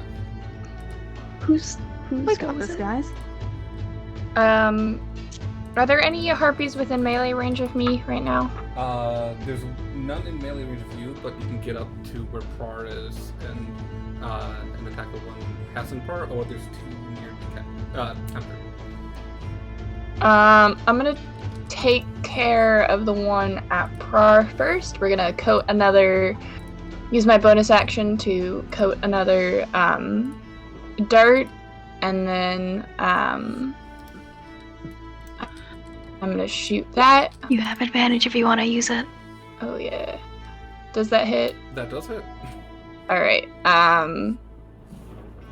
and so that's gonna be 7 piercing damage, and then I'm also going to run up, and whack it with my stick. That is another natural 20, besties! Wow. Damn. Alright, so 8 times 2 plus 5. 13 points of damage. Wait. So 8 times 2 plus 5 is 21 damage. Wait, It it already so added that's- the crit. Oh, it did? Did it? No, it was 8. So the damage. No, it didn't add the crit already. Two Oh, it crits in didn't a add the row. crit. Never mind. It didn't add the crit, so that's 21 damage. Okay. So yeah, it's 28 total with the. Well, actually, wait, no. 21 damage for that one, and then. Did I do the poison damage on the dart? You No, I didn't. didn't. I did not do the poison damage on the dart. Cool. So, and it's another 8 poison damage. That one is royally fucked up. Very hurt. Next up in the order is Tekek, which will first look out at the battlefield to say, guys, look, and points, and you see the manticore that landed on the roof. You see standing almost on the back, holding onto the spines. It's another harpy, just chittering, making these loud bird-like clacking noises. Wait, what? And Tekek will do Tekek will do a Toll the Dead on the one that you just hit, Doctor. Okay. It will fail, and that just kills, because this thing had 2 HP left. So next up is Prar. I'm absolutely wrecking this thing's shit. How many harpies are left? There is 2 in front of Tempter, and 1 riding on the back of the Manticore. Okay. I am going to cast...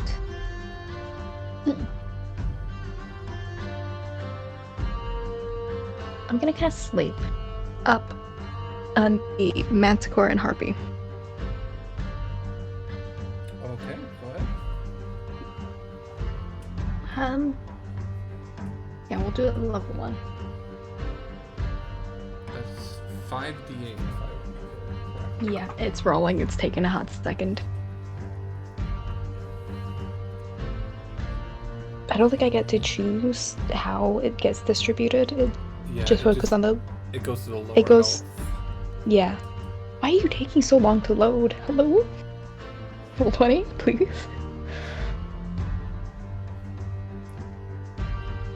If it doesn't do it in the next, 3 seconds, I'm just gonna roll it. So a 5d8? 5d8. And Daisy, just so you know, you're next up in turn. I know! 27 Thank you. points. Does that put anything to sleep? It does not. Fuck! If you're aiming it toward the Manticore, right? Yeah. It does not put it to sleep, unfortunately. Yeah. Okay. You have a bonus action. You do have a bonus action. The one in Hunter, front how of you hurt is- are you? I am a little over half health. Okay, I'm gonna bonus action healing word. Yippee! I'm just not using the app anymore. Where is my...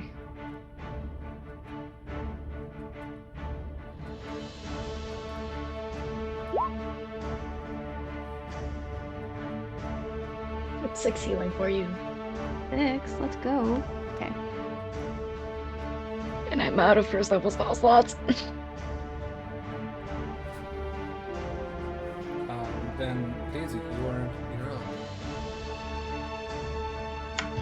up. The one that was in the air, are they still up in the air, or They are up in the air. They're about 60 feet away.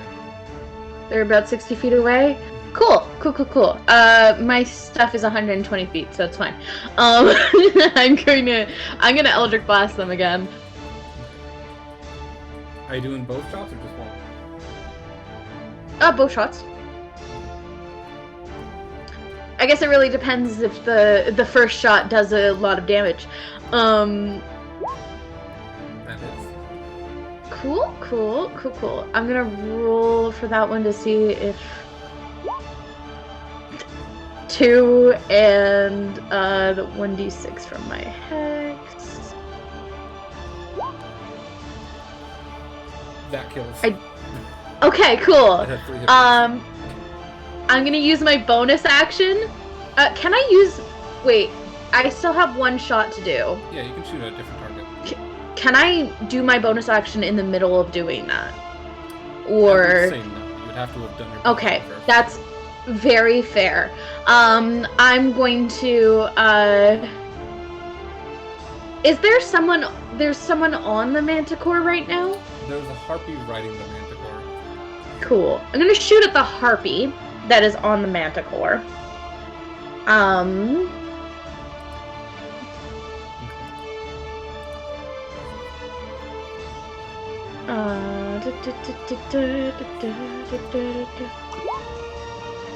That's not gonna hit. That misses, unfortunately.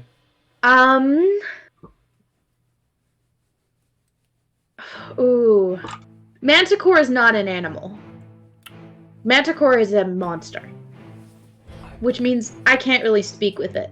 Which means I won't be able to reason with it. Monstrosity. Yeah. Wait, are harpies? Wait, look. not manticores. I'm sorry. No, you're good. Are harpies like people? They are. Or are they a monster? I believe they are a monster. Okay then. I mean, just because it's a monster doesn't mean it doesn't have like, sentient thoughts. Yeah. I thought that's literally the difference between a monster and a people. Nope, not indeed. No. They're just like if you have below a certain intelligence, you're not really sentient. Sorry, I'm just thinking quickly of what I'm gonna do because I still have my bonus action. I need to move my hex to something. That's right. Wait, no. You used. Did you use hex or help like curse? I used hex because that's the one that's the one I can move. Then yeah. I always wait to use Hexblade's Curse until I see what the big baddie is coming in, because the hex I can move once I kill something. Okay, I was confused because hex you do get a d6 per attack. Yeah. Whereas Hexblade's Curse is different. Yeah. Okay. So you can use your bonus action to move the hex if you want, or. Can I quickly try and talk to the Manticore, even though it's not an animal? You can attempt. I'm going to attempt to talk to it. I'm gonna try to attempt to talk to it. I'm like, would you like me to free you from your masters? Because as an animal, I'm always gonna free the fucking animals. It just growls at me. Yeah, just growls. Cool. I'm gonna move my hex to the one that's on top of it. Because I'm still gonna try and always reason with with creatures. Because that's who I am. And I'm going to. How far away is it from me? Because I haven't moved yet. It's about 20 feet up in the air. It's cool. on top of a roof. I will stay. Wait. Is there any harpies that are on the ground currently that I can? Yes, there are two next to Temper. Cool. I'm still being assaulted by 2 harpies. I'm gonna run over to Tempter and help my buddy. And then I will end my turn. Okay. Michael, don't leave me here. Speaking about Tempter, it is your turn. Yippee! Okay, we're gonna try and take our first swing at the one I hit earlier. Trying to okay, I did a swing down and I'm gonna do a spin swing back on it. Hopefully it hits. That definitely hits. That definitely We did a what a round and we got literally a crit. Spin hit. It's not a crit, but it's max. You spin hit this and you watch the hammer hit it in the side of head, and you watch the neck just break, and the body just. Did I just decapitate it? Slumps down. The head is still on, but you can definitely see gore. But you see this body just slump down in front of you. It's still a second one in front of you. Okay, and with the momentum of that swing, I'm gonna do a kind of swing it around, and just do a down cut on that one on its head or whatever. That also hits. That also hits. And you do also add your rage damage to this. Oh yeah. So how much is that? Wait, what? How much is your rage damage? I'm looking. I don't know. +2. +2? Oh, so that's a 14 then. Yes. Yippee! It is very, very hurt after that hit. Then up next is the harpies. The harpy. There's still 2. The one in front of you that just got hit will just look at you and hiss and take its swings against you.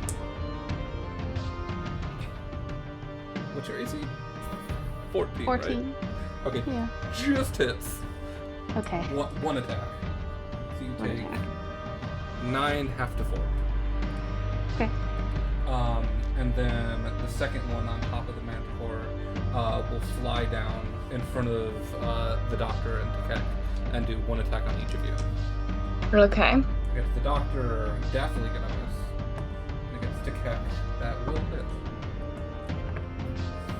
For 9 damage.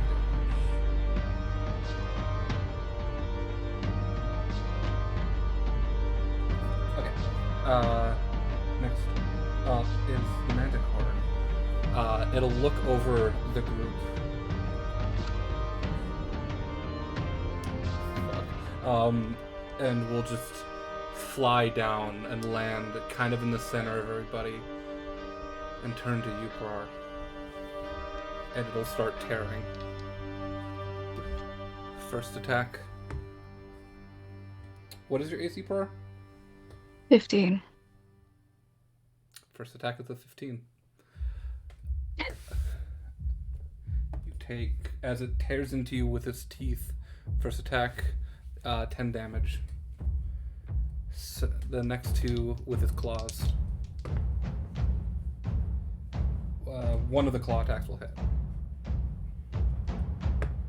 For 8 damage. Ouch. And as it pulls its teeth away, you see just your own blood dripping from its maw as it looks at you.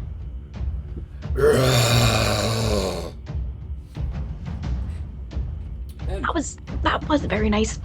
That was actually incredibly mean of you. the next is the Doctor. Alright, how far away is the Manticore? About 10 feet. Alright, so they're gonna screw the harpies now. They're gonna stride over to the Manticore, and we're going to hit it with the stick. That is a 24. That definitely does hit. Alright. That's gonna be 13 damage. And then we're gonna whack it with the stick again. That is an 18. Okay. That still hits. Alright. That is going to be another 13 damage. And then I'm going to punch it. We're going to do a flurry of blows. So I'm going to use a key point to do 2. So that's a 17 on that first one. Okay. That hits. Alright. So that's 11 damage. And then... Alright, the second one's not going to hit. That does not hit. Alright, cool. So the Doctor just comes over and starts whacking this thing. Tekek will look over at the harpy that also flew down with it, and will shoot a guiding bolt at it.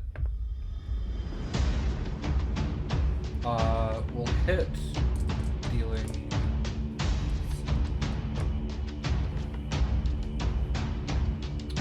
11 points of damage.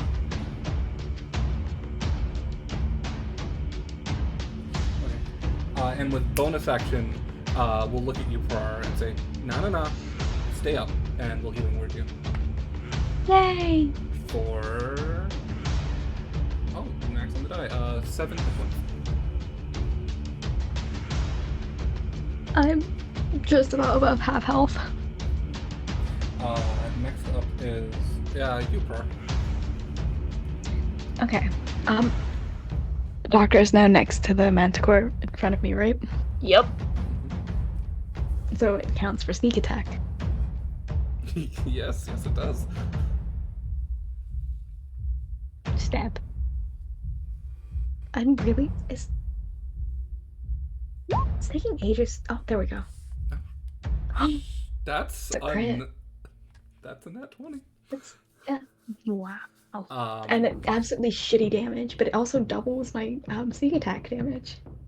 Wait, 7 plus 1. Because it rolled the dice twice. 7 is including Oh. the damage modifier. Okay. And then plus the second dice, which is just the 1. Okay. So, but it also doubles sneak attack. Yay! So that's an 8 plus 6, 14 damage. Yep. And then can I offhand attack it with my dagger? Just like bonus action, no proficiency modifier. Yeah. So I'm gonna. You can certainly try. Oh, I don't know how to do this without adding my proficiency, so I'm just gonna roll. Roll d20 at dex. So. I'm gonna roll as the dagger just so I can get the damage out of it. But that's a. Still Yeah, it's 19. 5 damage. Okay. It is not happy about that. Yeah, I assume so. Next up is Daisy. Okay. The ones that are with me and Tempter, how are they looking? One of them's dead. The other one's very bloody. Cool. Ooh. I'm gonna look over to Tempter. I'm like, you got this? You think you got this? Yes. Cool. I'm going to touch the sword on my hip. Wait. Real question. How far am I away from the manticore now? You would be about 20 feet from the manticore. Cool. I'm going to touch the sword that's on my hip, the teleporty sword. And I'm gonna teleport under the back of this motherfucking thing behind the other, the one that's sitting behind the guy who I hexed, who's sitting on this thing. It's a bonus action to do that, right? To move. The cool. The harpy on his back did move away. Oh, okay, cool. No longer on the back of the manticore. Cool. Then I'm teleporting onto the back of the manticore. Yeah. You very easily do that. If you stay on, you'll have to start making checks. But that's cool. For this round, you're good. That's cool. Alright. This manticore is attacking my friends. Being very growly. And I don't like that. So you know what I'm gonna do? I'm gonna fucking hit it.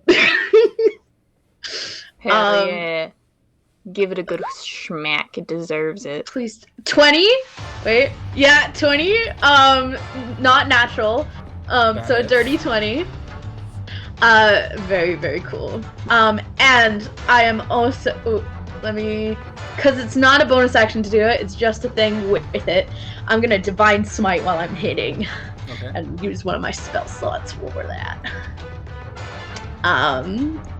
Fuck yeah. Okay. So I'm gonna roll for regular damage. That's gonna be 16 slashing damage. And then I have my Divine Smite. That's gonna be 6 radiant damage. It is not happy.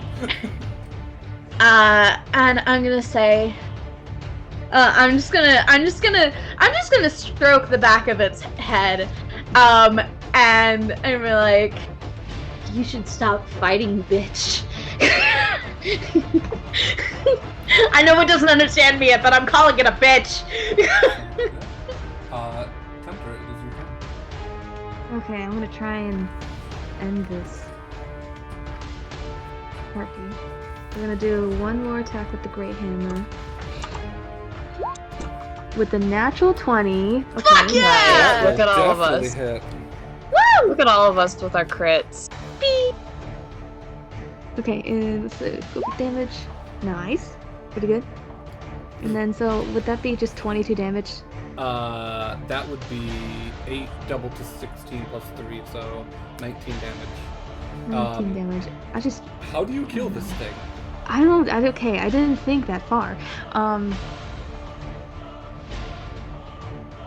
Say, let's say I do a joust with the blunt end of the hammer just to kind of knock it on his back, and I just do like, you know, when they're hammering in giant nails for like circuses. And I blunt force the guy on the back, and I just go swing it around and just boom right into the head. Sounds good. You fucking crush the skull.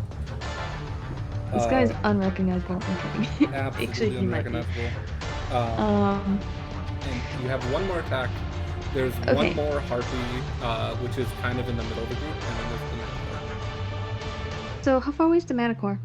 About 20 feet from you. Is the Harpy closer to me, or is the Manicore? Harpy is closer. It's about 10 feet. Oh, dang it. I had something cool planned for the. Okay, we're gonna go for the Manicore anyways. If I run past the Harpy, would that be an opportunity attack? You can circle around it. You can use your movement to circle around the harpy. Okay, without I'm gonna getting circle. reached. I want to know if I'm allowed to do this, but I want to run around the Harpy, slide to the Manicore where I'm under its jaw, and I want to pull out the corkscrew dagger and activate it under his jaw, so it pierces underneath through the head.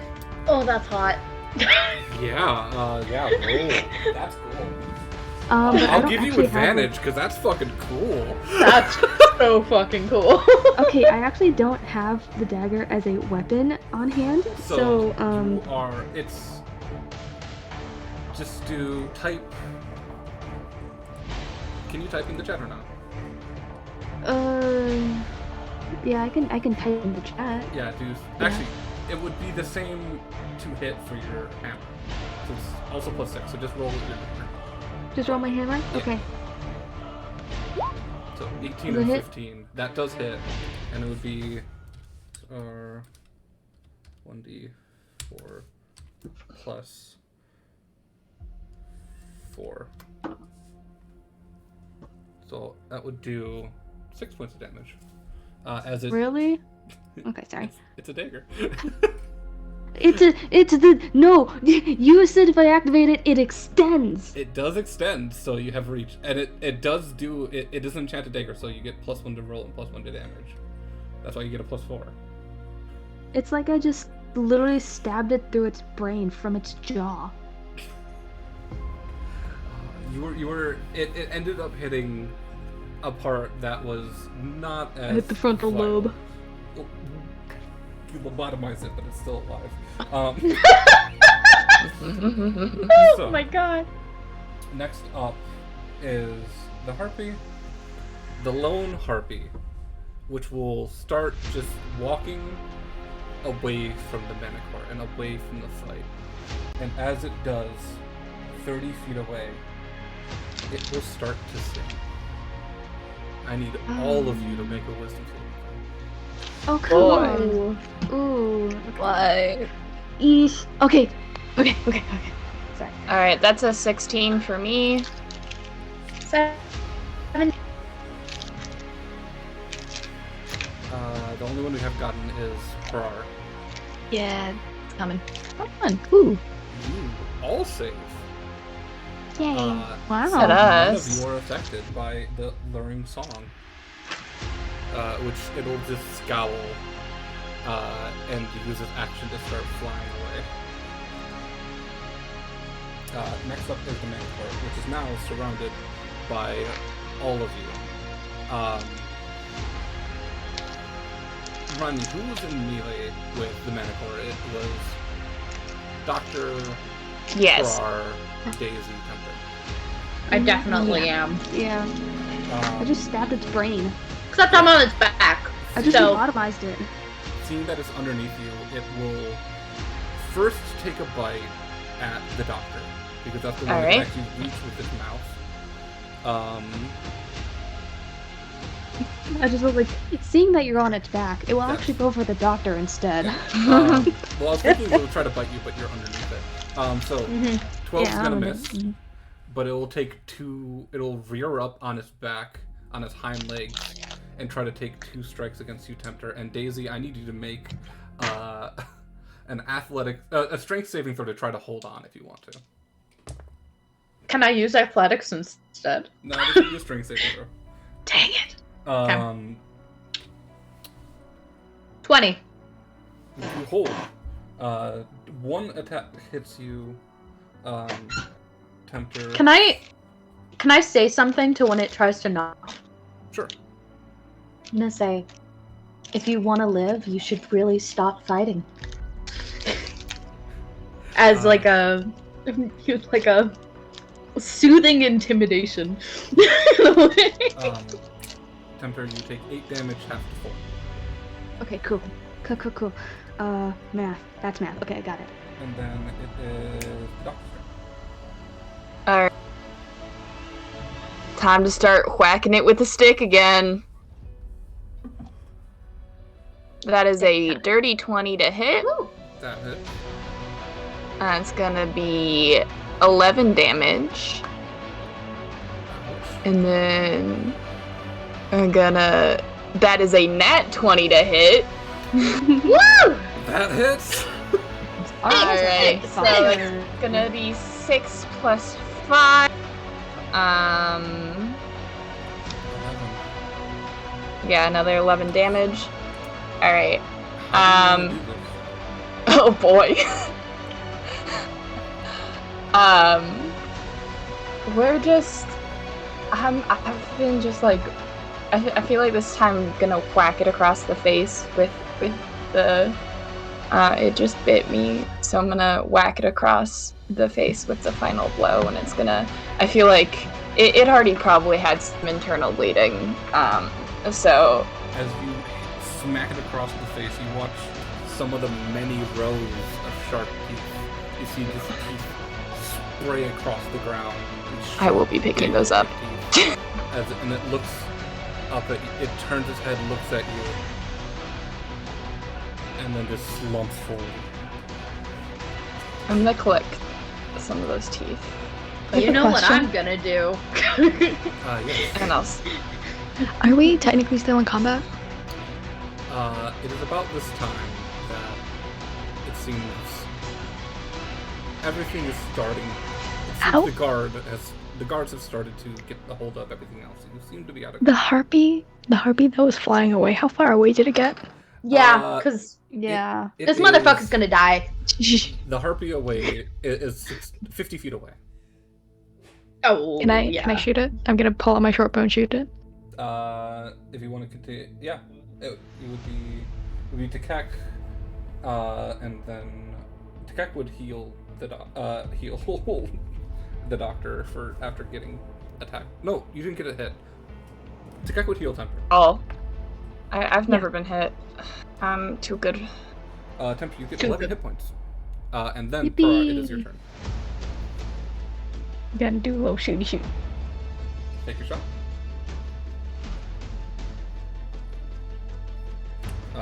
15 does hit for 7 damage. He's still up. Next is Daisy. Cool. Is this the one that I had the hex on? Still? Yes, this is the one that was on top Cool. of the manticore. Cool. I'm very tempted to use my Hexblade's Curse, but that's like I believe that's once per. No, it's once per short rest. So yeah, I'm gonna. Wait, no, that's within 30 feet. It's not within 30 feet of me. But I am gonna Eldritch Blast. You can move closer. Nah, it's fine. Wait, oh yeah, I can move closer.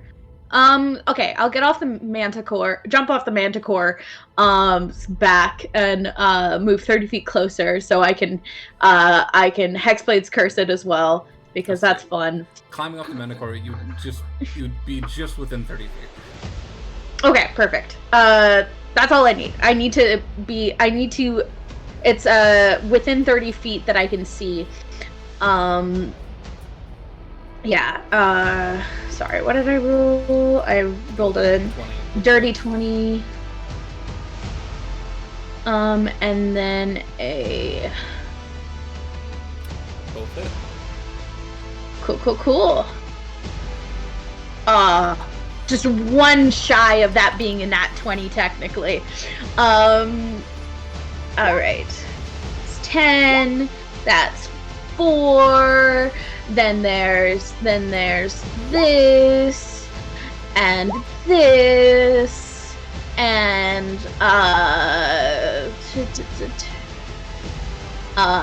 each of those also have a against the target. You gain +3 bonus to your damage rolls. It is dead. Cool. If I had any missing HP, I would regain 8 HP, and I do a little salute, like a little like a little finger to my head, and just salute it as I assume it falls to the ground. You watch it fall as it's flying away. It falls and losing consciousness, not dead, falling down until you watch it faceplant into the side of the building, and you hear a sickening crack. It's dead. Cool. I turn around to the rest of the party. I'm like, can I chop its head off? Just for good measure. You can do whatever you want. I'm going to collect some teeth, and Yes. I'm probably, if I can get the claws out of this thing. Honestly, I think it would, if it weren't for the fact that I definitely shattered this thing's skull, I would love to, like, collect its skull, but there isn't much of that left. You could collect its brain. I don't want that. Unfortunately, I did pierce right through that, so it wouldn't be a whole brain. Okay. Yes, we fucked this shit up. Cool. I'm gonna take my sword and I'm just gonna lob its head off. It has like a lion's mane, right? Yep. Cool. I tie, similar to how I had the head beforehand. It does have lion's mane, but it also has just these rows of spikes coming out of the mane. This head is about the size of your torso. It is very large. You would have to carry it with your hands. Okay, so I couldn't put this on my belt. I'm gonna hold it and I'm gonna be like... You could. It would slow you down. That's fair. That's very fair. I look over to the doctor. I'm like, do you think we could put this in the cart at some point? I'll carry it for now, but Absolutely, we can. maybe we can bring them back to the necromancer and see if she wants to do something fun with this too. Oh, we should get some feathers from the harpy and like harpy claws as well. Yes, and check the bodies to see if they have any We should also fun check shit. the bodies if they have any fun shit on them. Of course we should. Oh, I'm gonna slice open the stomach just to see if like it's eaten any people that were carrying cool shit. Oh my god. It's really fucking like graphic in the streets right now. You see the guard that you caught, who had then preemptively passed out, has now woken up and starts walking to the group as it sees you gutting this creature, and he promptly faints again. I'm sorry, dude. This poor dude. Oh my god, The I'm harpy may sorry. have done physical damage, but we have definitely done mental. The very little. He just walks up to you like, you saved me, and then you look over and I just imagine your just arms like in the guts, just covered in blood.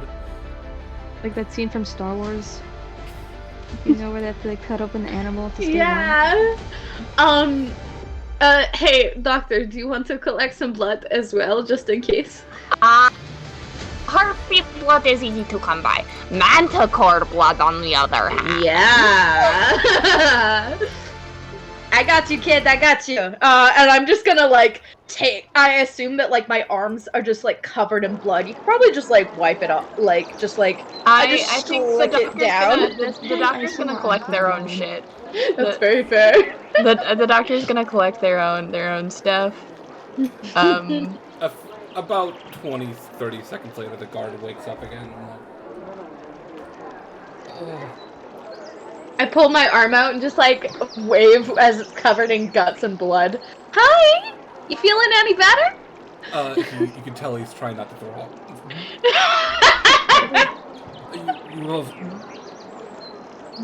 You've all done a great deed for the city. You're welcome. I'm sure the the king would want to meet you all for what you've done in slaying this beast. You alright, handsome? Anyways, You Why okay? do you keep gagging? This is so much blood. It's so much blood. It's my first week. Is he still on the ground? Oh, He's standing up now. He's this like shaggy.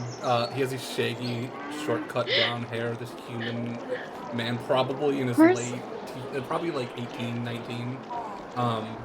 Per's gonna walk NPC over mode. and Per's gonna walk over and like wrap his arm around this dude's shoulders, like starts like leading him away from all the gore that is happening. The reason I was asking if he was on the ground is I was gonna take my other arm out of the creature, just come over and try and pick him up while I was covered in blood. I love it. Look, I am chaotic neutral leaning, so like.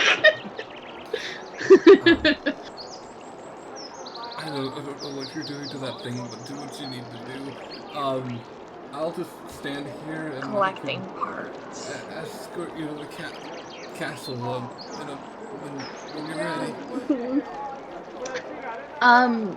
Does anybody with higher intelligence want to help us investigate the bodies for shit?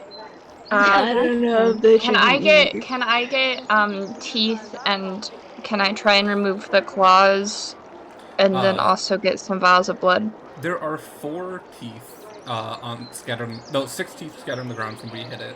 You can collect some blood for Okay. claws. I need a medicine check. Okay.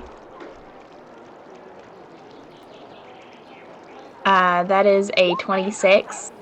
Oh my gosh. You are skillfully, easily take your dagger. I and rolled another sever- fucking nat 20. Sever all the claws. You get 10 manticore claws. Hell yeah. And you get 3 vials of blood, and you can with that Alright. get about 20 teeth. Alright. As you skillfully butcher this monstrosity. Is there anything in this monster's stomach from like poor souls that it may have eaten? Roll an investigation check. Investigation? Okay. Technically not a nat 1, but it is a Wait. 1. You I asked for did assistance from ask high if I intelligence. could get assistance from a high intelligence person. Someone else can attempt to roll. Yeah. Daisy, I'll do an investigation. Daisy, you are searching around the stomach, and you swear you find like an arm of a person, and you pull at it, and it's just like a large intestine. Cool. Cool shit. Oh, come on. Dan doesn't want us to have fun. Taffy, you do find an arm of a person. It's a bitten off arm, but there's nothing else. Can I have that arm? Would I be able to have that arm? I don't have a use for it. I The already have guard 2. would be like, There you are. wait, no, please don't. I'm gonna take the edge of my sword and just cut open the arm to take the arm bone out. Because I want the arm bone. Stop! Don't do that. No. Per's like actively diverting the guard's attention away from this. He's like, this Sorry, is a I little, love bones. This is a so little guard. This is a little baby. He doesn't want the baby to like get too traumatized in his first week, you know. I'm gonna slowly collect a skeleton of monsters. Sandra doesn't particularly care, but I love bones, so that just like.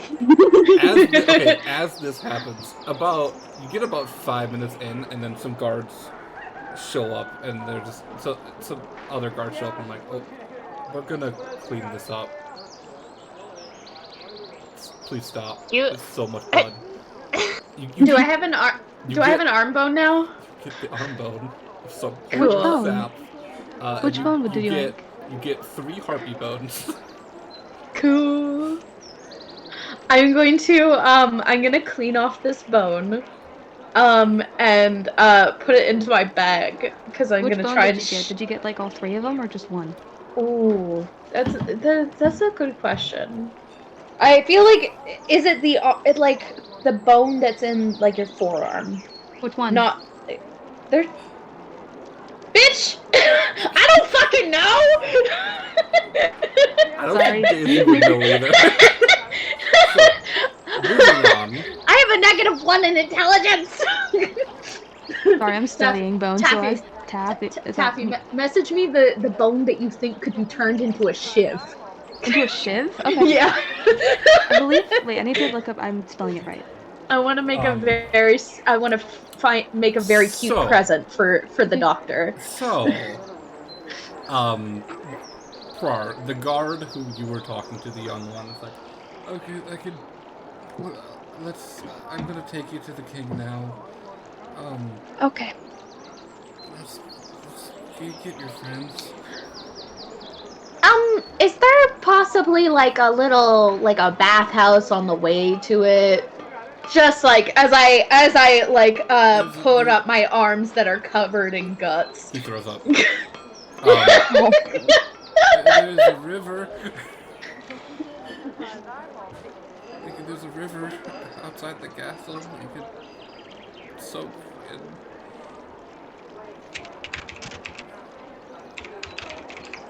Yeah, now that most of us actually have like blood on us. Wait. Prar, Yep, don't you have prestidigitation? I do.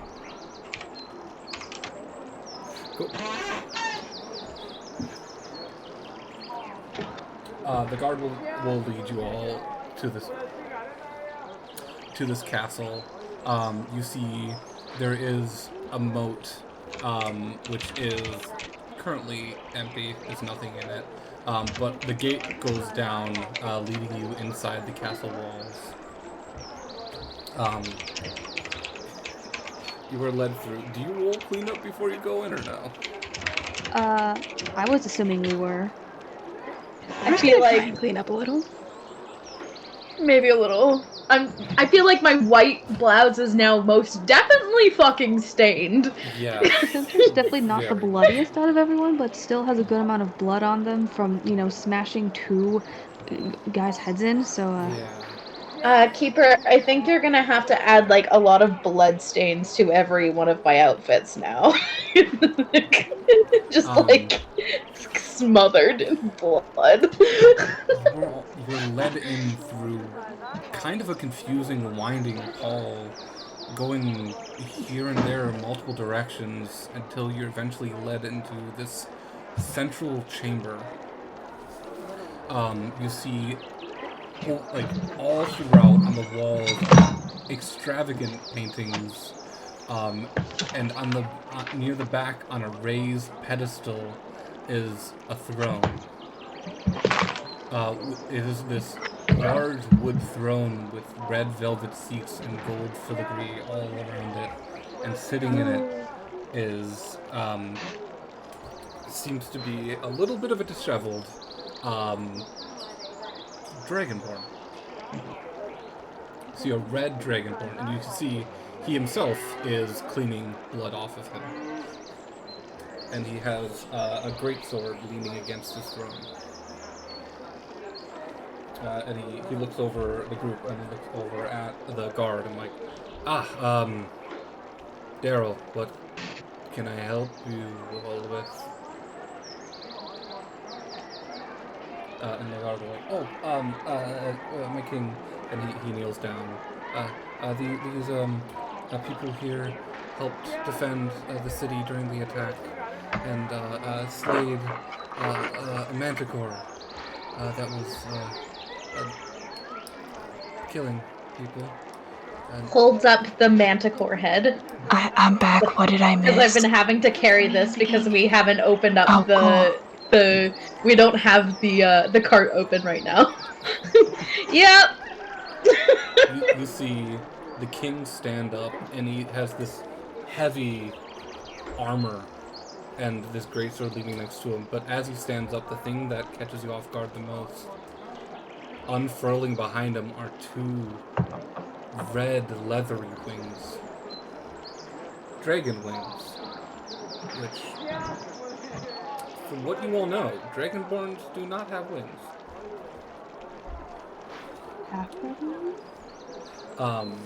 But he'll look down and like, that is pretty impressive.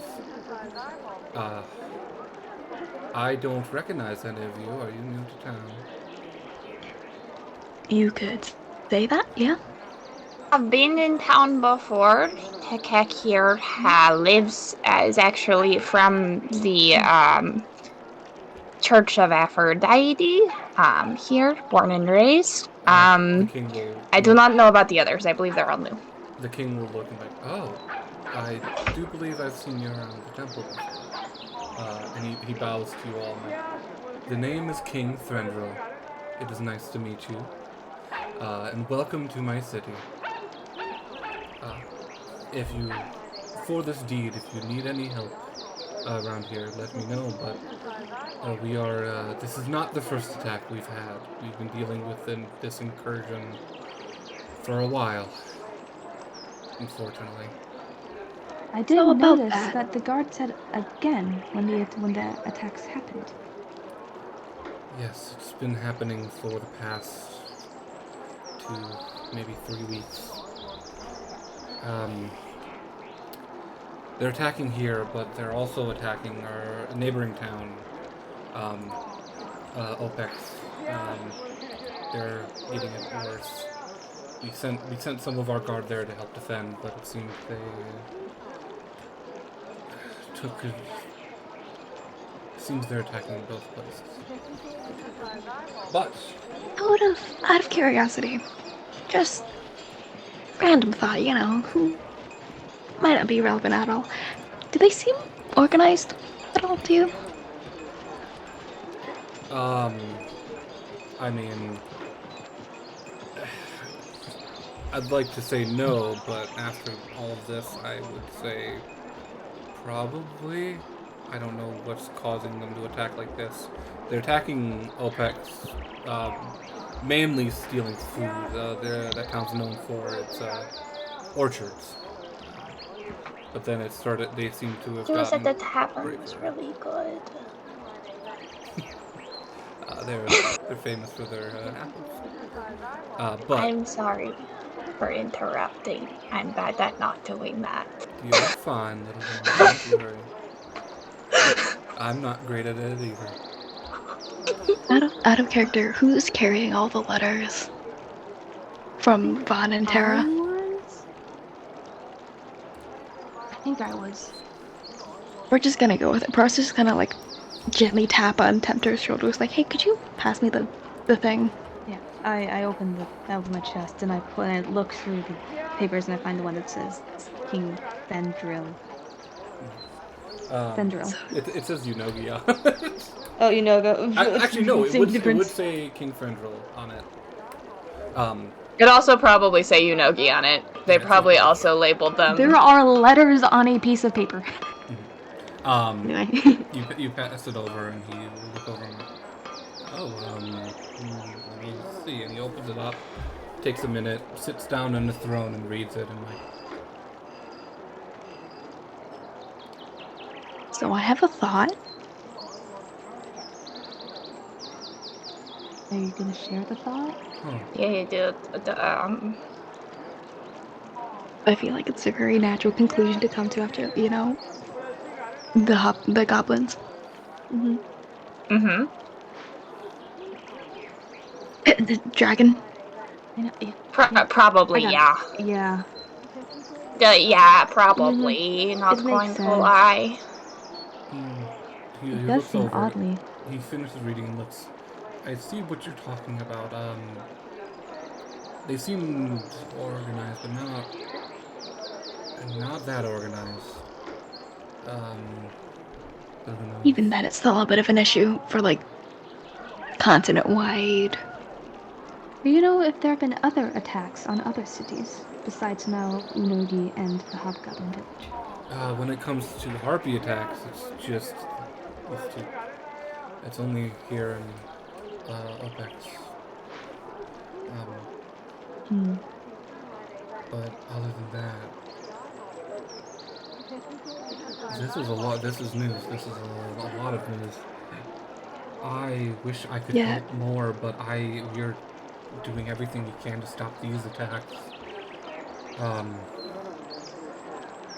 I don't actually know what the letters say, but I know this is very new news to Vaughn and Terra, so... Yes, I believe I've never met And this Tony is... myself, but I've heard of the two of them. This letter tells about your dragon problem, which is an issue. I'm gonna... How far back did the records go of Vaughn's dad dealing with the dragon? That goes back about 20 years. So, I know it's new information for us, but it's... From what we know, it's been going on for about 20 years.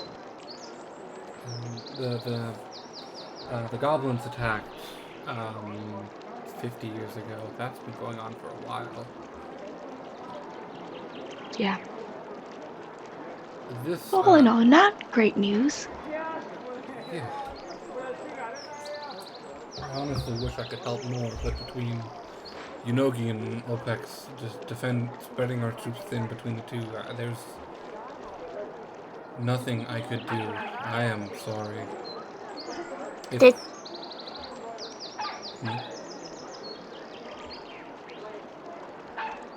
Little one? Yes?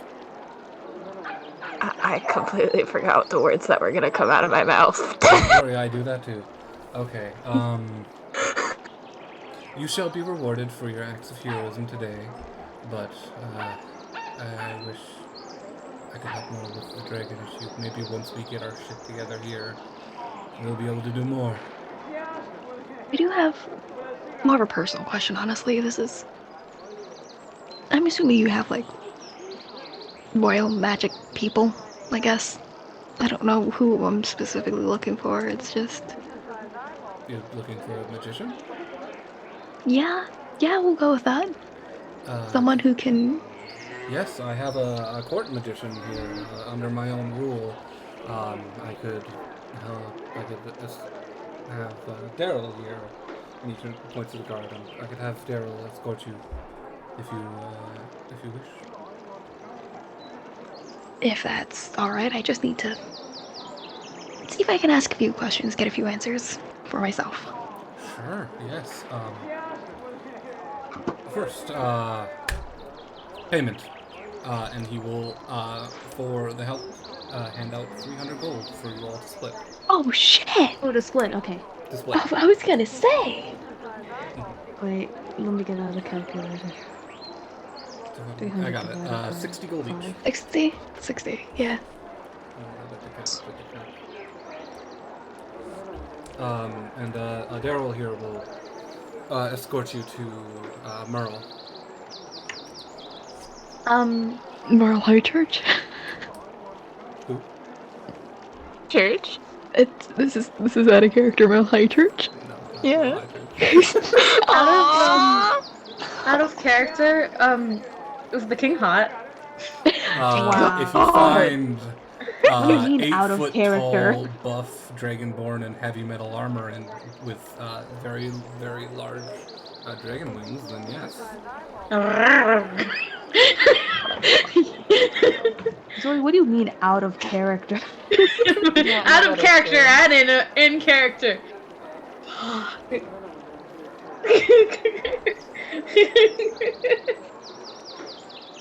You agreed to this, Olive? You agreed to DM for this group. I did. Yeah, that is. You did in fact do that. The king will clap his hands. I'm like, well, I'm going to go help the guard clean up the city of all the corpses. Welcome to Yunogi. It's normally not this busy. Crazy. Daryl, my good boy, take him. You are going to help clean up the city? Of course, it's my city. I've got to help, don't I? I was out there in the streets too, slaughtering those fucking monsters.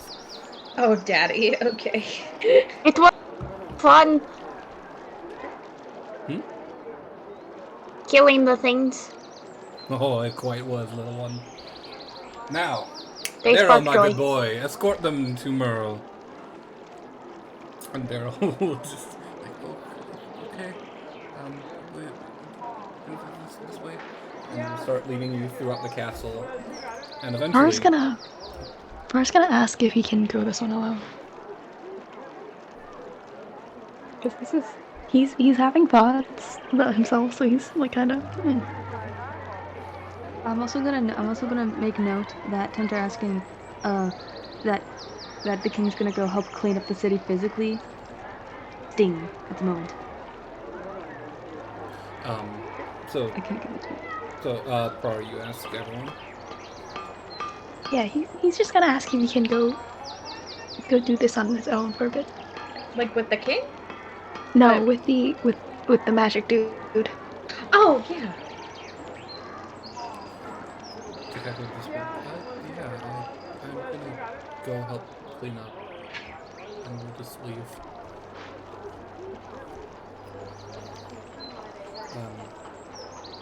Are you all also okay with that? Yeah. I suppose so. Daryl was like, since you helped him, I'm sure if you want to meet him later, you guys can. But for now, I'll just escort you. This way, and he'll lead you throughout more spiraling, confusing hallways until you get to a door, in which he will open up. Actually, he will ring a doorbell. There's a small button on the side of the door, and he'll ring it. And no response. Ring it again. No response. The guard just kind of sighs, and he opens the door. And what you did not realize until now is the door is on the exterior wall, and you see a 20-foot drop outside the castle. But as you look up, you see about 15 feet up and 20 feet away from the castle is that floating tower. And you see another door on that tower. And Daryl will just shout, Merle! Merle, the king has someone here to visit you! Wake up! Please! And eventually, the door just on the opposite side slams open, and you see a very disheveled looking kitsune, a fox person, looks down in this dirty, stained green robe and will just look down at the two of you. Hey, fucking, are you coming up? And he'll just walk away. The door's open, but there's just air between the castle and the tower. Oh, how do we? I can't exactly fly. They're looking like I don't know how. And you just hear, "Are you coming or what?" We can't fly. Just walk, dumbass. The fuck do you mean walk? There's nothing Walk! here. Just walk. It's probably magical. Not far falls and dies. We're gonna like push Daryl in front of him. Do you physically push him through the door, or? No, just like put him in front. Like you go first. Daryl's like, I can't go in there. I'm not allowed. The guards aren't allowed in the tower. It's a rule. I'm sorry. You're on your own. Bye. And he starts quick walking away. Okay, I guess Farrah's walking out the 20-foot drop. What was that? I guess he's walking out into thin air. You tentatively take a step, and you feel your foot hit something. And you're standing on air. And carefully, you start walking up this invisible flight of stairs. Under his breath, he's just like very quietly singing to himself, "Walking on sunshine." And a gust of wind pushes you off this note. You find yourself walking into this tower, singular tower, in this big, open, vast room. There's no floors. It's just this one floor and an extremely tall tower. You can see all the way up to the roof. And looking around, this seems to be a one-bedroom apartment tower. You see the far end, there's a small like kitchenette. Near you, near the door, there's a large table, like a dark oak table with a bunch of different crystals and papers and different. You've noticed it. You've recognized these are. It's definitely some kind of magical work. And next to the table, there's a large suit of armor with runes enchanted into it. To the right, you see just a bed out in the middle, and next to it, a toilet and a shower, and it's just like an open concept flat inside this wizard tower. And you see this fox wizard is just in the kitchen cooking. Hi? What? Okay, I can see how this... I have a kind of weird question for you. So, I was made by my dad, on accident about 2 years ago, as a fully fledged shadow. I saw one of his college friends, like, a week or two ago, and apparently I have about 6 magical signatures, when I should not. So I wanted to, like, just see if you knew any of them. See if I could get some answers on that. He turns very slowly to look at you, and you see he's just cooking a skillet of bacon and just stares at you. Yeah. Yeah, I know. What the fuck? Yeah. And he'll just turn off the oven and put the half-cooked bacon down and just walk towards you and kind of push past you, grabbing the chair from the desk and spinning it around, and he points to it. Sit. He sits. He reaches into the drawer of the desk and pulls out this flask with this murky brown liquid and has you drink. What is it? It's whiskey. Do you really want to know? What will it do? That's what I'm curious about. Get you drunk. I'll take it. You take a sip, and then he takes the rest of it and starts to down it.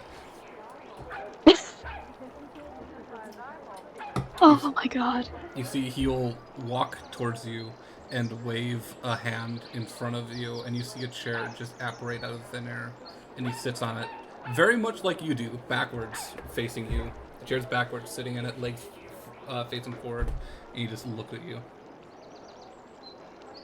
So sorry, what the fuck's up with you? That's what I'm trying to find out. Oh.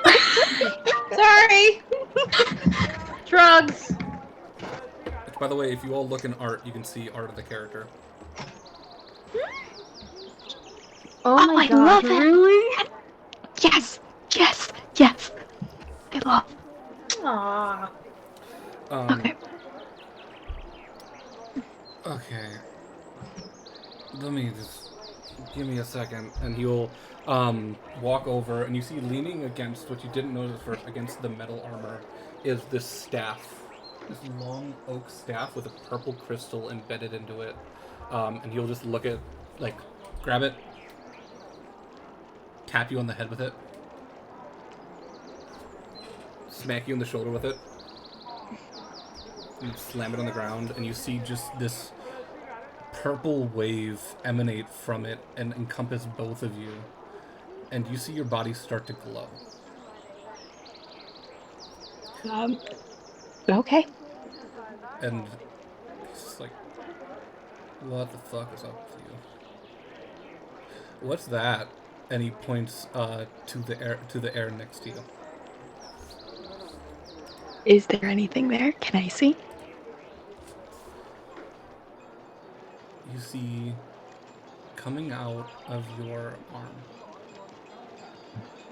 pointing towards the door, very faintly, 4 red strings.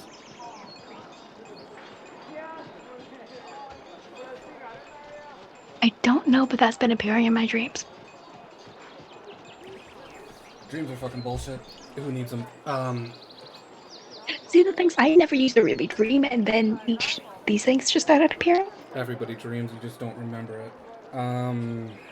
It's only the important I dreams mean, I that you remembered them. remember.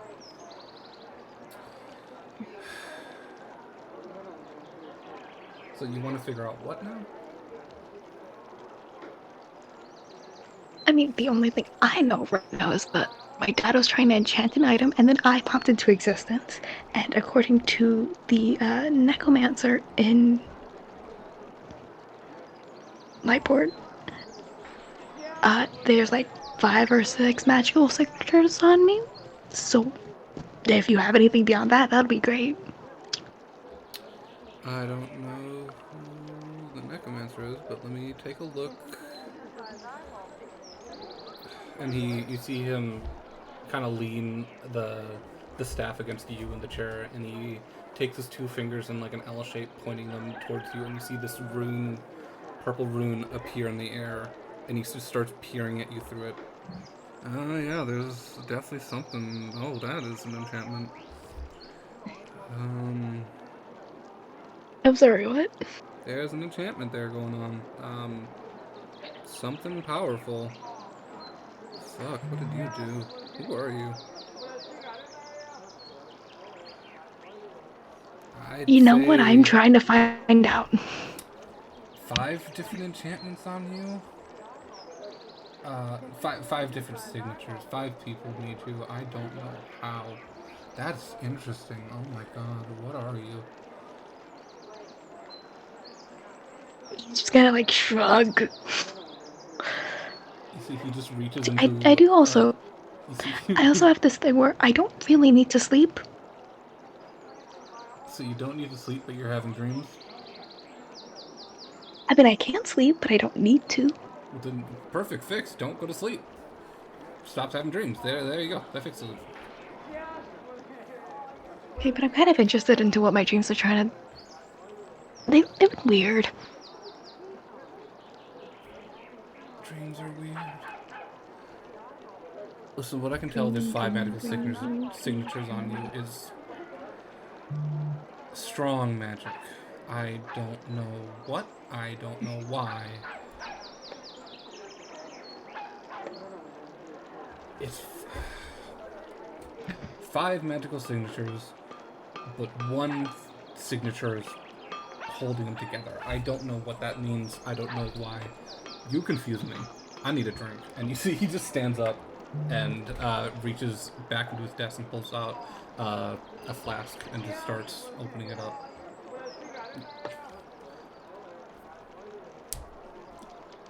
You want a drink? He will take a swig. Cool.